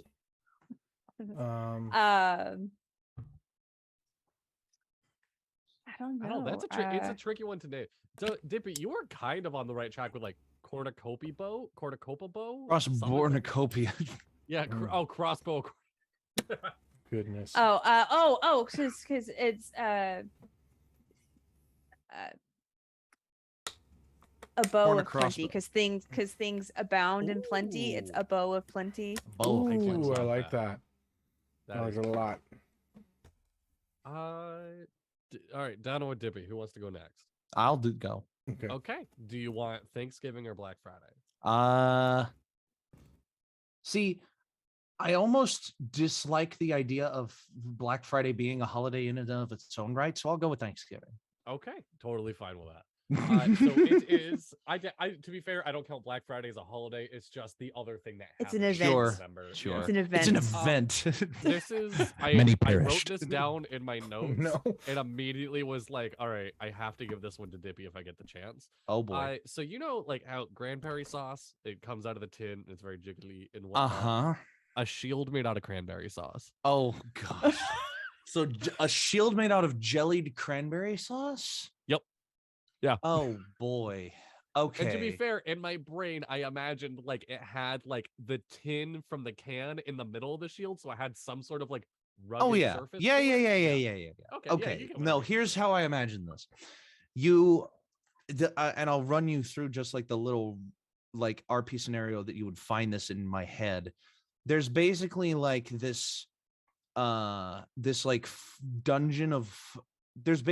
dungeon of food related items. You've brought up a couple in the time of the Dapper D's, but like one of the items in this is just like a discarded can of cranberry sauce, and like as soon as you squeeze the can, the shield pops out of it. So it's like Oh, okay. it's almost like this item where the can is the handle and the cranberry sauce is the shield that comes out of the can whenever you squeeze. So like you can basically keep it on your belt and it doesn't take up any incumbency space, obviously. If you Yeah. run that rule in your game, I don't, but like it doesn't take up the weight of a shield.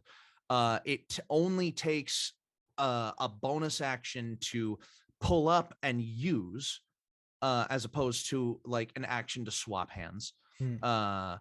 And I imagine like jelly cranberry sauce, like projectiles will stick into it. Yeah, that stuff's sticky. It's That not stuff's like really sticky. it's not rigid and stuff is going to bounce off it. It's going to stick into it. So if a ranged attack against you fails and you are using the cranberry shield, then you can collect that ammo and like store it using your bonus What it action. has like it makes it adhesive, so the next shot can cause a grapple.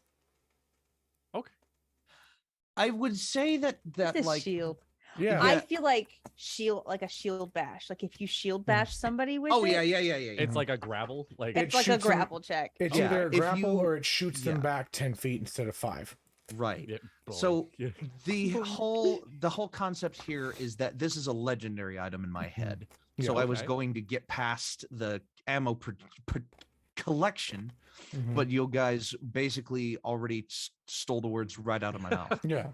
Like you can It's got collect several whatever ammo effects. gets stuck into it on a failed range attack. You can attack with a shield, which I don't know why the D&D base rules don't have shield attacks built I have into said them. this for a long time. A because- shield bash. A shield bash should Yeah. be a thing. There's a It feat should for be it, a right? default. I think the shield feat I think in D&D. Sentinel or shield. No, Sentinel shield, doesn't have shield anything master to do with doesn't do shield, I don't anything. believe. Yeah, But yeah, I think like there's Sentinel's like the closest. there's a feat where you can use your shield in an attack, but it should be just in the base rules. Anybody Yeah. who sees a shield is going to know, oh, this is a big, hard, flat surface. Bonk. Yeah. So, but a shield bash with the cranberry shield would not deal damage. It would be a grapple check with a very high DC. I would Mhm. say almost like an 18 or a 19 DC. I love that. Yes. I love that.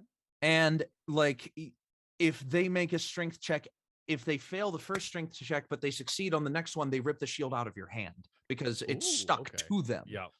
So Sorry, random thought. Speaking of ammunition collection, oh yeah. I would like to make an addendum to mine. Oh, okay. you do not have to worry about ammunition. Okay. It is always, whenever you shoot crossbow bolt from the crossbow, another will appear in its place. Okay. I like to imagine just like shooting like carrots and like. I other would like to. vegetables. Yeah. You're not actually shooting crossbow bolt. You're Yeah. you're shooting various vegetables. Vegetables. A If you sharpened roll a nat celery 20, stalk. it shoots the can Yeah. of. Funk. Turns into bludgeoning damage and double. Yeah. Yes. It turns into an entangle spell. Yep. That's great. All right, And what would you name this shield? I probably just like the cranberry basher, like, or I the do like that. bashberry. But it's like, I don't know. What's the brand of cranberry sauce it's called Ocean Spray, right? That would I be think like, so? Yeah. it has nothing to do with the shield mechanics in and of itself, but I feel like just calling it the Ocean Spray would be a good inside joke. I do think it would be funny for someone undead to have this shield. Because then it's just zombie. Oh gosh. Cranberry jokes. Ugh. Dono, Yes. do you want Thanksgiving or Black Friday? Black Friday. Black Friday. Oh, Okay. being different. So, this magical item, it is the best way I can describe it is like a capsule that you throw on the ground and it pops up a tent. Okay. And the reason I'm throwing this at you is because this is what everyone does for Black Friday, or at least used to. I don't see it. Oh, they camping out. camp out in Yeah, front of the they camp out. store. Yeah. I would love to know what else this tent does. Tent of long rest. It creates the ability to once per day, your entire party can fit into this 10-person tent and take a short rest, but it equals into a long rest. Wow. It's a Oh, okay. legendary item. That was fast.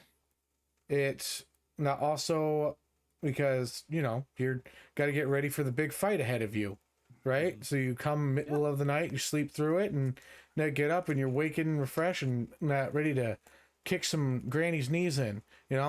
Get that sweater vest. Made by Sir love that.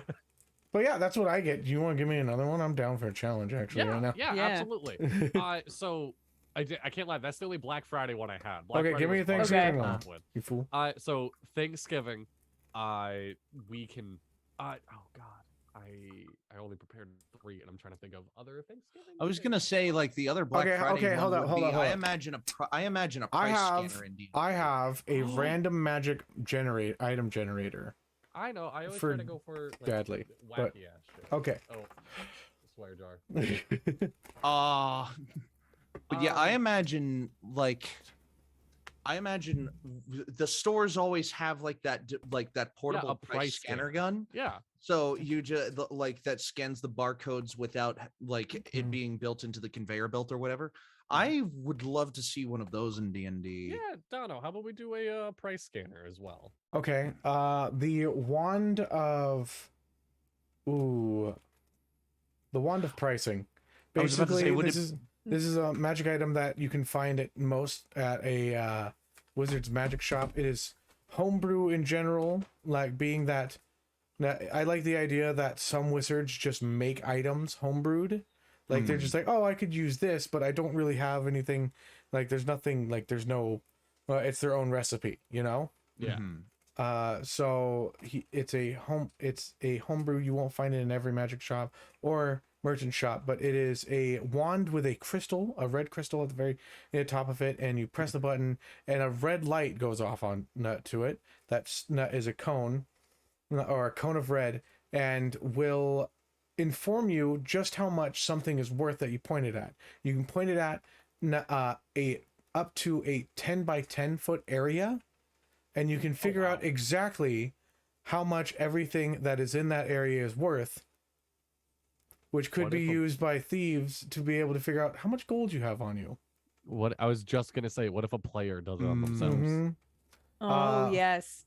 Adventurers carry lots of expensive shiny objects. Yeah. Mhm. Exactly. I imagine like It individual also- tags coming off of each It item. also, Yeah. to see it happen, requires a DC, we'll say 16 perception check, Mhm. Okay. or else it goes unnoticed. Okay. like this do game. and it that. makes an audible Yes. beep, beep. I like when this it's game. done. Mhm. All right, then Dono got 2. I'm just gonna Google Thanksgiving things. And let's Lay see. one on me. I'm I like this Ooh, game. This is a fun okay, game. no, Stormy. I Googled Thanksgiving things. The first thing that popped up, I'm like, oh, I need to see what Stormy's gonna do with this. You have to bestow onto your players a magical pilgrim's hat. Hmm.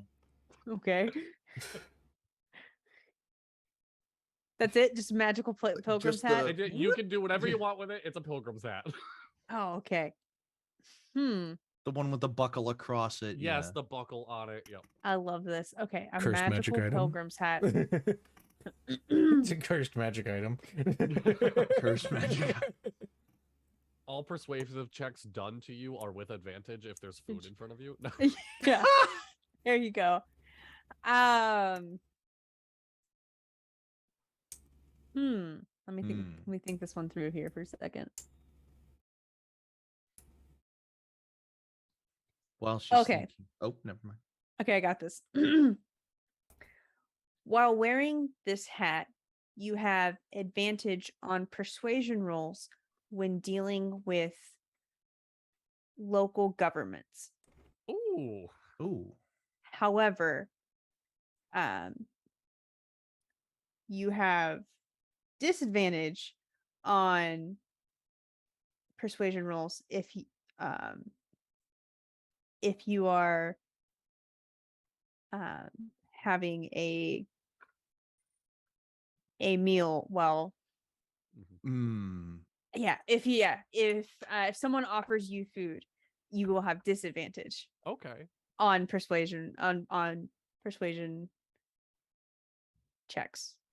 I love it. I feel like this is like something that like you're walking down the trail and there's just like one loathsome merchant and he's just like, I Yeah. have goods to sell you, and this is one of the things. And almost like the mask salesman from Majora's Mask. Yeah. Oh yeah. Pretty yeah. much.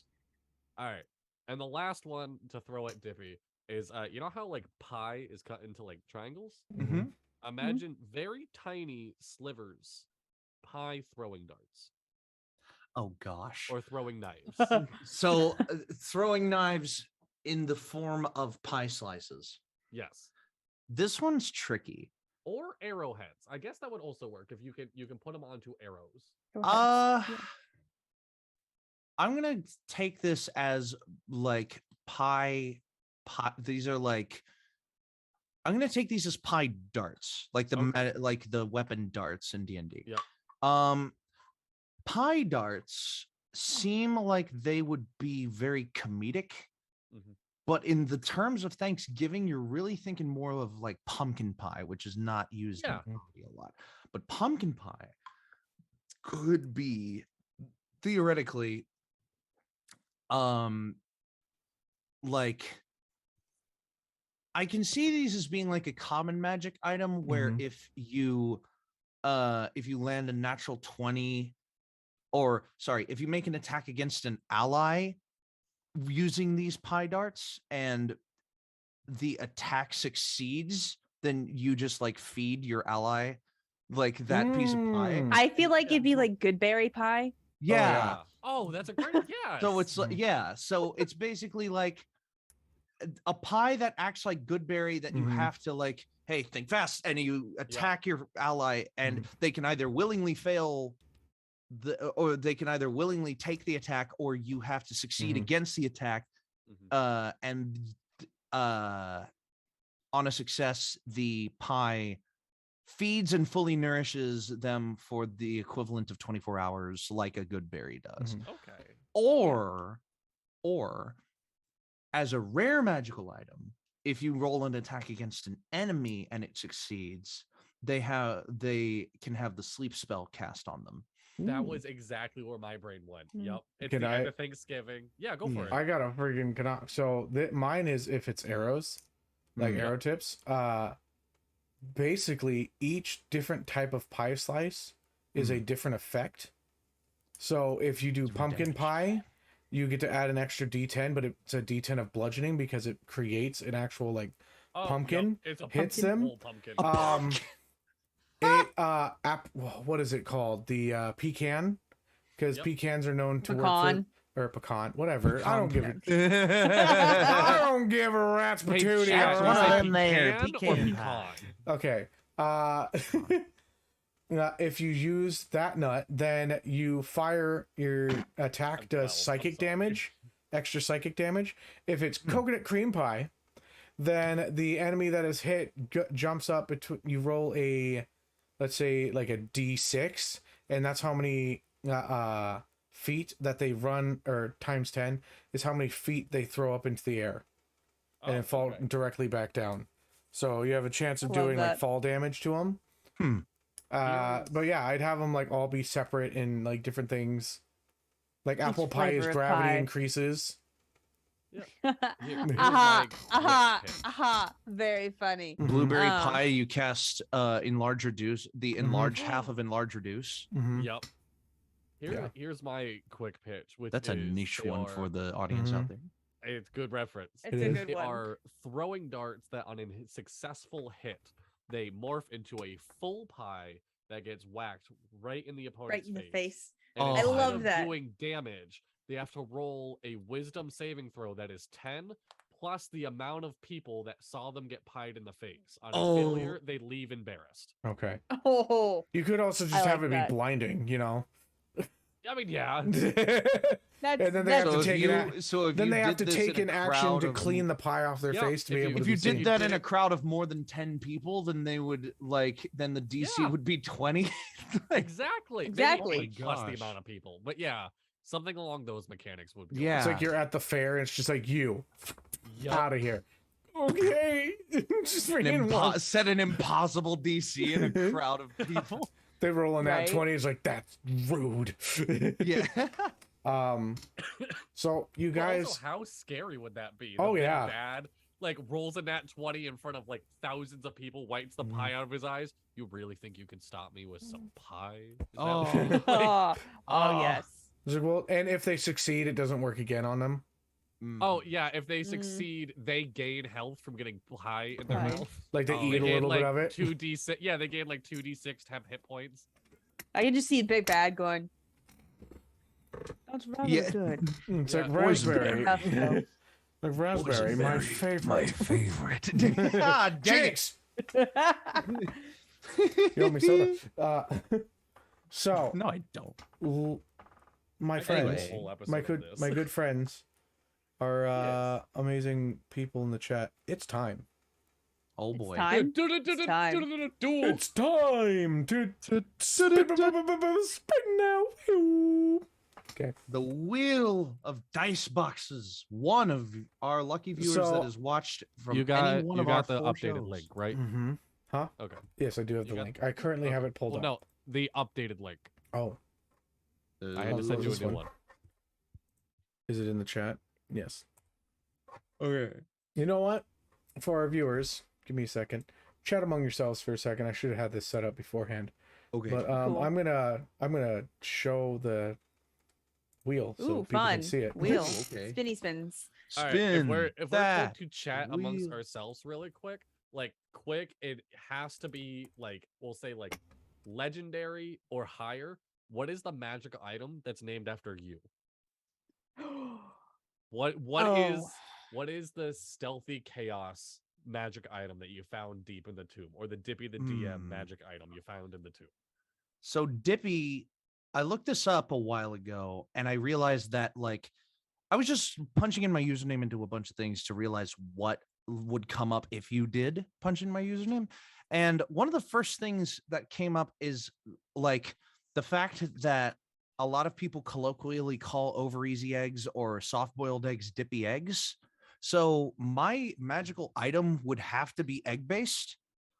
I can only imagine like an egg that is that like because of its size difference to a bead of fireball would act like a fireball but would deal damage equivalent to like however many like however much larger it is than a bead of fireball, it does extra damage.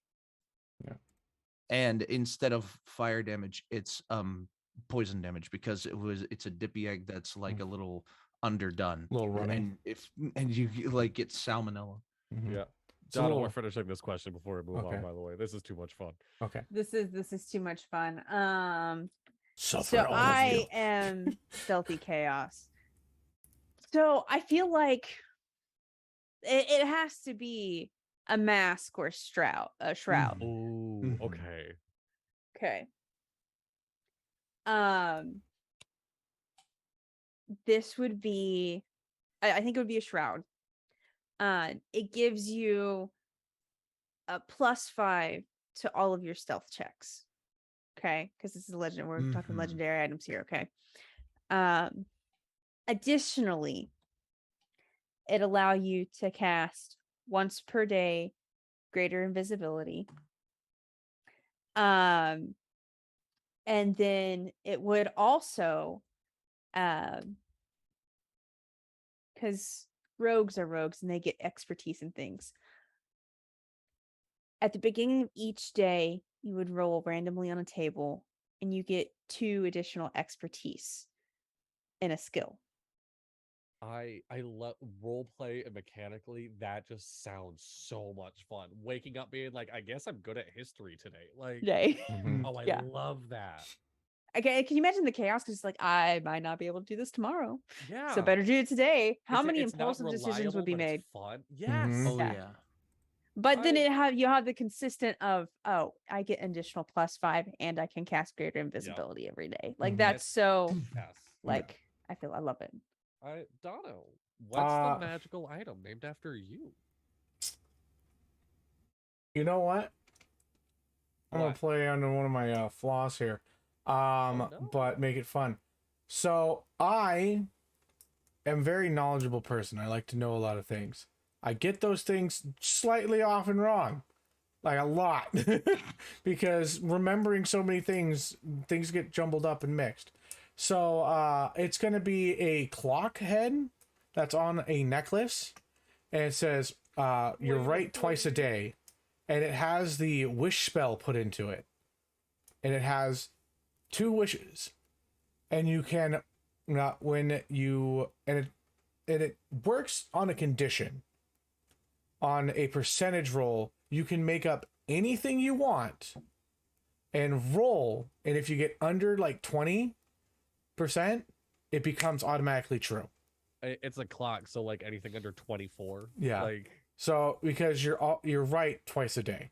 yeah, I love that. I Mhm. would almost love to see that it's a broken clock set to a very specific time. Mhm. And if you Yes. make a wish when that clock is right, then it comes Yeah. Yeah. true. But if you I make it when love it's that as an wrong, idea. then something twists about the wish. I love messing with the wish spell. Have I ever said that? Yeah. It's Oh, yeah. so much fun. Like as a new DM, it's so like, oh my gosh, I can't let them have this. But as like an experienced DM where you're just like, all right, I'm gonna be light on my feet. You know what? Mhm. No, because what party expects that? Like that gets them so quickly is the wish spell. It's like, wait, we have access to this? What? And then they just start thinking a lot. Like you want to get your players thinking, use the wish spell. So I'll very answer- quickly, Yes. I would say in the chat, this is an interesting question. I want to know who actually has an answer to this one. I don't. How many sets of dice do you all have? Oh gosh. I have over 30. I don't know a number. It's over 30. Okay.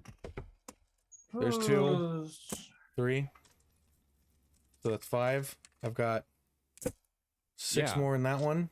Yeah, 2 and 3 is 5. 2, Not 3, 5. 2 times 8. 3. Or 23. So I know I have at least That's another set. 10. I have at least I've got 10 all these. complete sets, like where they're all the same color and everything. I got this bag. I don't know how many full sets I actually possess. It gets I tricky. know I And then have grab at the least random 12 Oh, and I got full another bag right dedicated here. sets. Mhm. And then whatever ones I've Uh, given my children. I have 12 full dedicated sets and at least 2 what's the word? at least two I have- of the 2-pound bags Okay. in Oh various my places. God. Yeah, I was about to say, because like I have a Crown Royal bag Mhm, full of dice. mhm. Why is it that always Crown I'm not- Royal bags? Those They bags make are such so nice nice. Hold up. bags. They're nice. They're nice bags. They're easy to get a hold of. They And if you're an are. alcoholic, sure, why not? Sure, why not? Uh, Yeah, so they're nice bags and they're easy to get a hold of. And they're big. They're big. They Do are. you know how many, like, even in a small Crown Royal bag, like, you can get a lot of dice in there. mhm. Yeah. All right. Yeah. Oh, I- Dadley, your turn. Yeah, I didn't answer yet. We went on to dice. So the magical item of Dadley, and this is not something I talk about all too much, is like I have a absolute love of tarot cards. I am in the process of designing my own set. I literally have a set sitting right next to me as we speak. I have a love of tarot cards. And so the Dadley magical item would probably be like not too unsimilar from the deck of many things, a deck of the major arcana within tarot cards, with like not as like the best way I could say it is like more like it doesn't matter things that happen, not so like consequence or beneficial, but still massive things that just like don't affect you, because I find that really funny. Mhm. And like almost everyone here can like attest to, I'm really bad at taking things seriously. True. So it is, I think it would be really funny of like you find this like great magic powerful deck and you pull the first card and it's like the card is just like death, drop dead instantly. Oh, And you're like, God. oh no. And then like you flip the card over and it's like a random stranger 80 feet away from you. Like, what? Excuse me?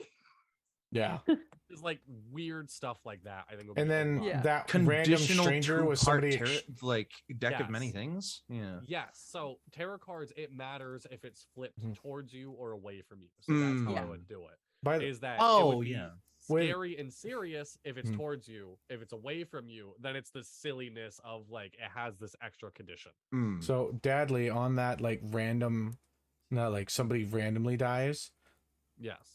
Like then writing them to go back to the dead body and then Yes. realize that, oh, it was important that that person stayed alive, and then the Yep. chaos that ensues. That's Mhm. just I- good DMing right there. Second little thing, this is a stolen magic item. I saw somebody talk about this on TikTok, but I fell in love with it and I'm throwing it into a game. Is the sword of teleportation, where you don't know what the sword does. Mm. You swing the sword, you hit somebody, and you think they just disappear. And Yeah. what's actually Mhm, happening is mhm. they're teleporting to the boss chamber. I watched that video too. I I think love that that is item so so much. funny. I love that That's item cool. so much. It's The such absolute an easy, chaos. it's such a great Yes. twist on, oh, this is just a one shot boop, and then now like you get to the end, and it's nice how that boss chamber is not specified, Mhm. so you can just leave that until like you're 100 episodes in, Yep. and the you just have last to have a episode is list. 12 Yeah. hours long because everything you teleported there is just like, oh no. Yep. The only problem would be if they found out what if they identified that Mhm. and they knew I- that that was what it did. Yes, and on that, like as a player, I think that would be so funny. Of like, all right, here's what we're gonna do: grab all like the fireball beads we can. Hit me with the Mhm. sword. I'm gonna pop in. I'm gonna drop them, and then we're gonna bounce. Like, Yeah.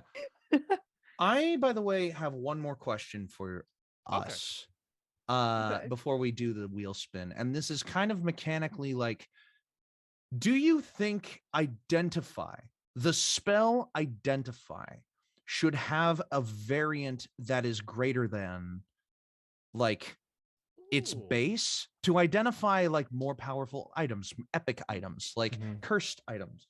Hello, hold on. that's a really What the heck is- good oh, it's question, over here. actually.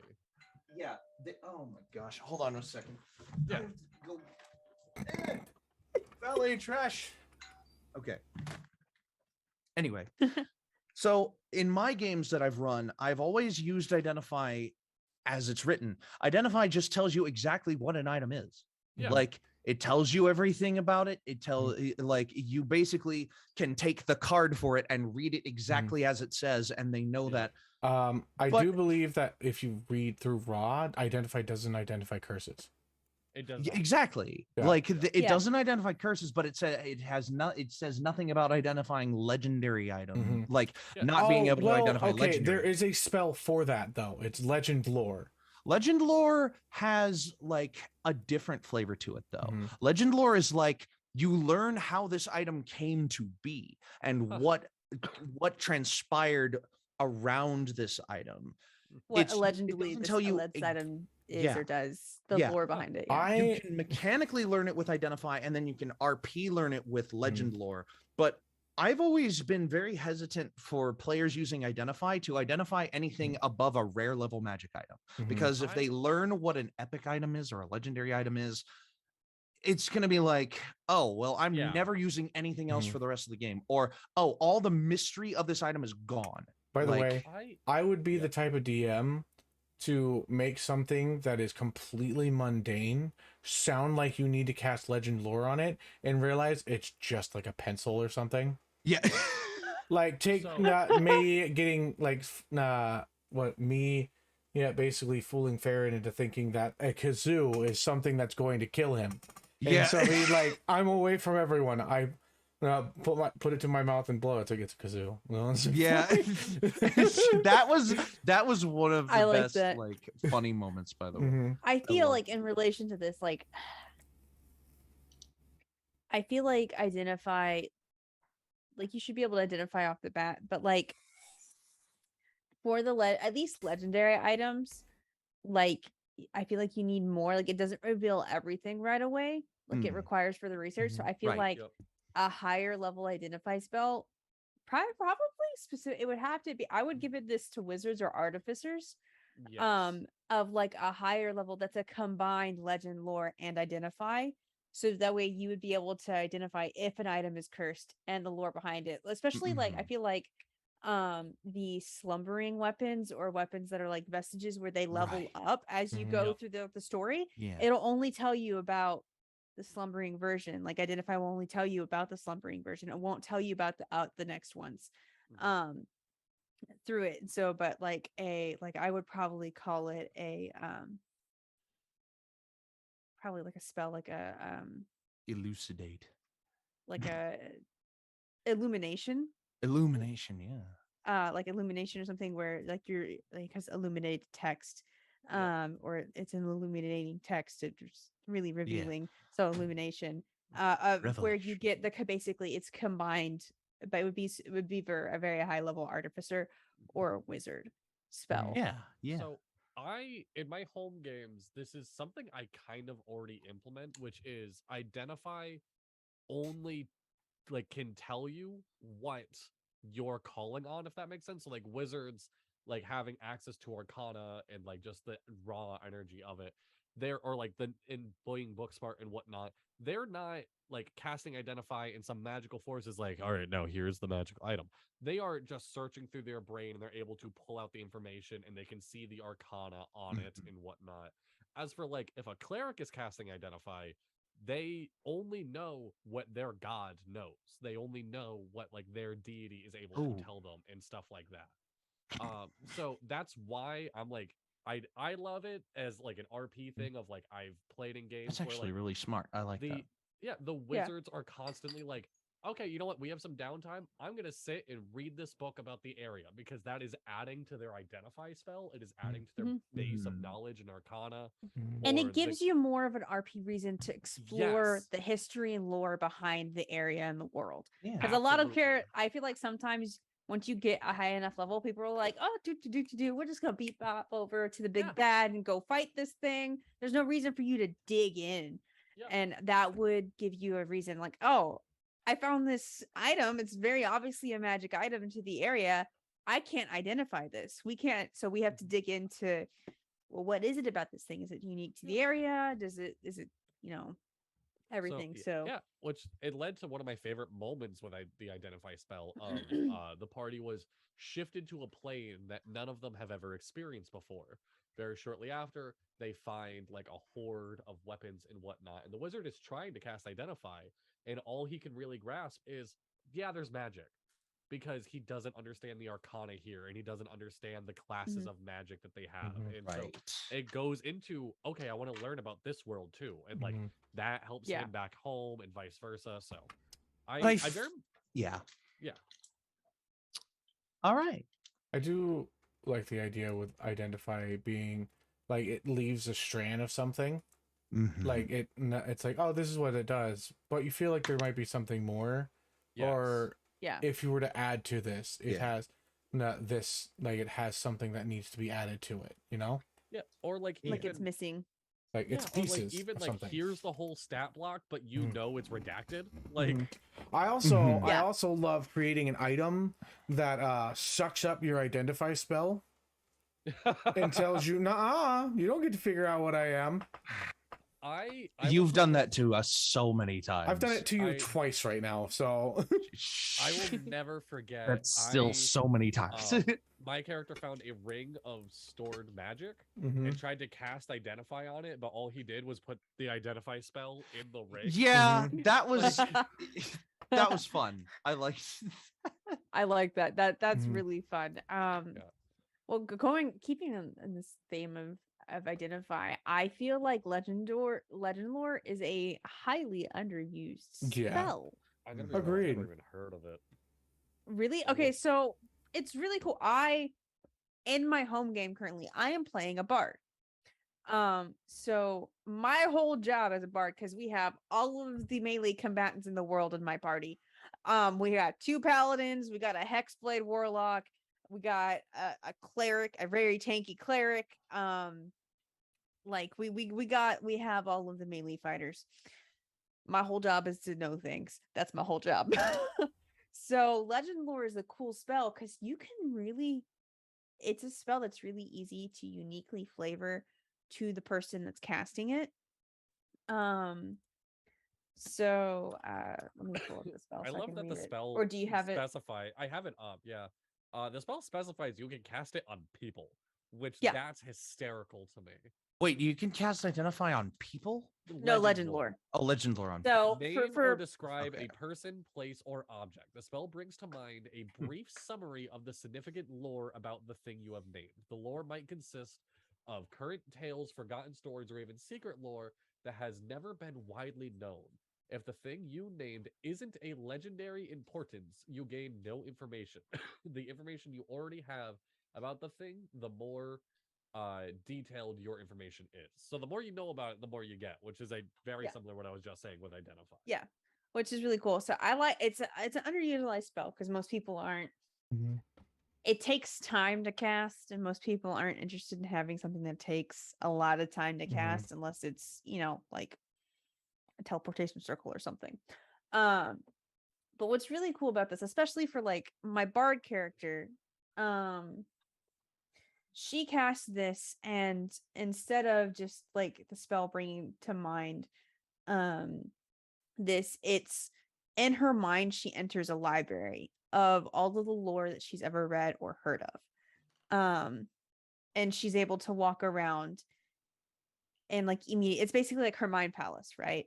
She's able to walk around and find these items. I've also in intelligence save, blue button cast this with with their cleric, and who's a cleric of the Fey river deity. So he just shows up in a swirl of stuff and he answers their questions. And so it's like a really nice customizable spell. But it's one that rewards you for digging into lore. And I feel like it's so underutilized. Like, because it's cool. It's a cool spell. Like you learn, like if you heard of this thing, you get you get to know, you get a lore dump. Like Mhm. so Yeah. All right. On that note, I think we're ready to start. Oh, posture check. In that note, I think we're ready to start picking. Or how many people win? Is it just one winner? Is It it is one winner for the dice box.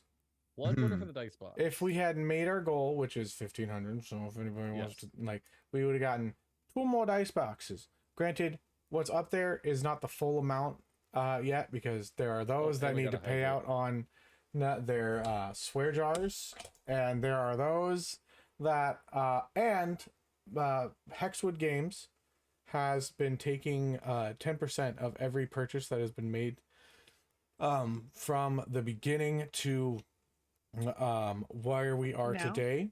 Yeah. Yep. And I will ask them what it is and have them like put that towards it and such. So we're probably somewhere, I want to say probably like the 50% mark right now. Yes. Maybe Okay. a little bit farther. So Which is frankly still incredible. yes, Yeah. Like it is. I'm Yeah. very happy Mhm. that we've even absolutely. made it to this Like point. I'm not gonna lie to you guys. Last year we did hit our goal and doubled it, but that was like phenomenal because we had set the Yes. goal so high Mhm. and whatnot. And so this year we said, hey, let's not add to it and make it, a thing. Yeah. Challenge ourselves. If we had hit this last year, I would have been over the freaking moon. Yeah. Yeah. Like I'm not Oh yeah. like this is phenomenal. Be able to raise this much money, and help kids It's that need amazing, it. yeah. It's great. It's awesome, and Yeah. it makes it so. You know what? People are good. People are still amazing, freaking people, and they want to do good in the world, and they want to see kids be happy. Yeah, and whatnot. because Yeah. as of right now, without the swear jar payouts and the Hexwood payout, we're only 300 off from our goal last year. Yeah, Yes. Yeah. less than that. Less than that, actually. Yeah. Yeah, Yep. So I mean, even if we only donated $5, it's still awesome. Let alone being able Yeah. to donate this much. It Mhm. is a very rewarding feeling. And there's my $1 for the swear jar. I would donate right now, but I I- don't want you guys to see my pay information. in the middle of switching banks. Okay, my dollar covers. I get paid on Friday. Dano. Yeah. My dollar. my worry. dollar And- covers Dano. The thing is also, Sadly, I can't help you out, bud. You're good. well, I have am a adding dollar you that I have to the- pay, so Well No, then, I can't add. I you will to in a the- second. Question. Um, Wait. Question. What? Donna, do you remember how much I'm at right now? I don't. Probably like you said that you're just gonna do $10, so I think I said. Well, no, I didn't curse that much. I think I said $5. okay, Just in yeah, case. probably. You're probably close to that. $5 covers 20 swears. So Yeah. All right, I'm I good was- then. yeah, I you're think Yeah, I'm good. good. You're Gucci I'm there. probably at like $8. Yeah, $8. I kept Yeah. track of all my swears, so I'm a I'm good at boy. like $8. I'd have to So- go And back you and only- watch and count. Like 50 cents, like Mhm. 20 a quarter per swear. I was told it doubles Yeah. every time.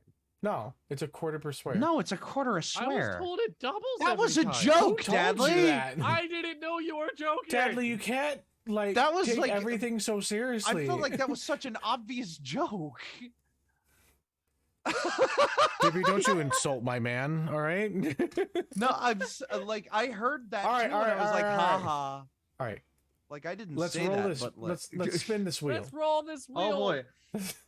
Spin the Oh, boy. wheel. Ba, ba, One, ba, da, two, ba, three. ba, ba, ba, da, ba, ba, ba, ba, ba, da, da, ba, da, da, ba, da, da, ba, ba, ba, da, It's ba, thinking, possibly, ba, ba, maybe. ba, I don't know. da, Is ba, it spinning? ba, da, Yes, ba, it is. ba, The stream is just Lunar lagging. Demon! Demonic! Congratulations! Woo! And I believe you're in the chat as well.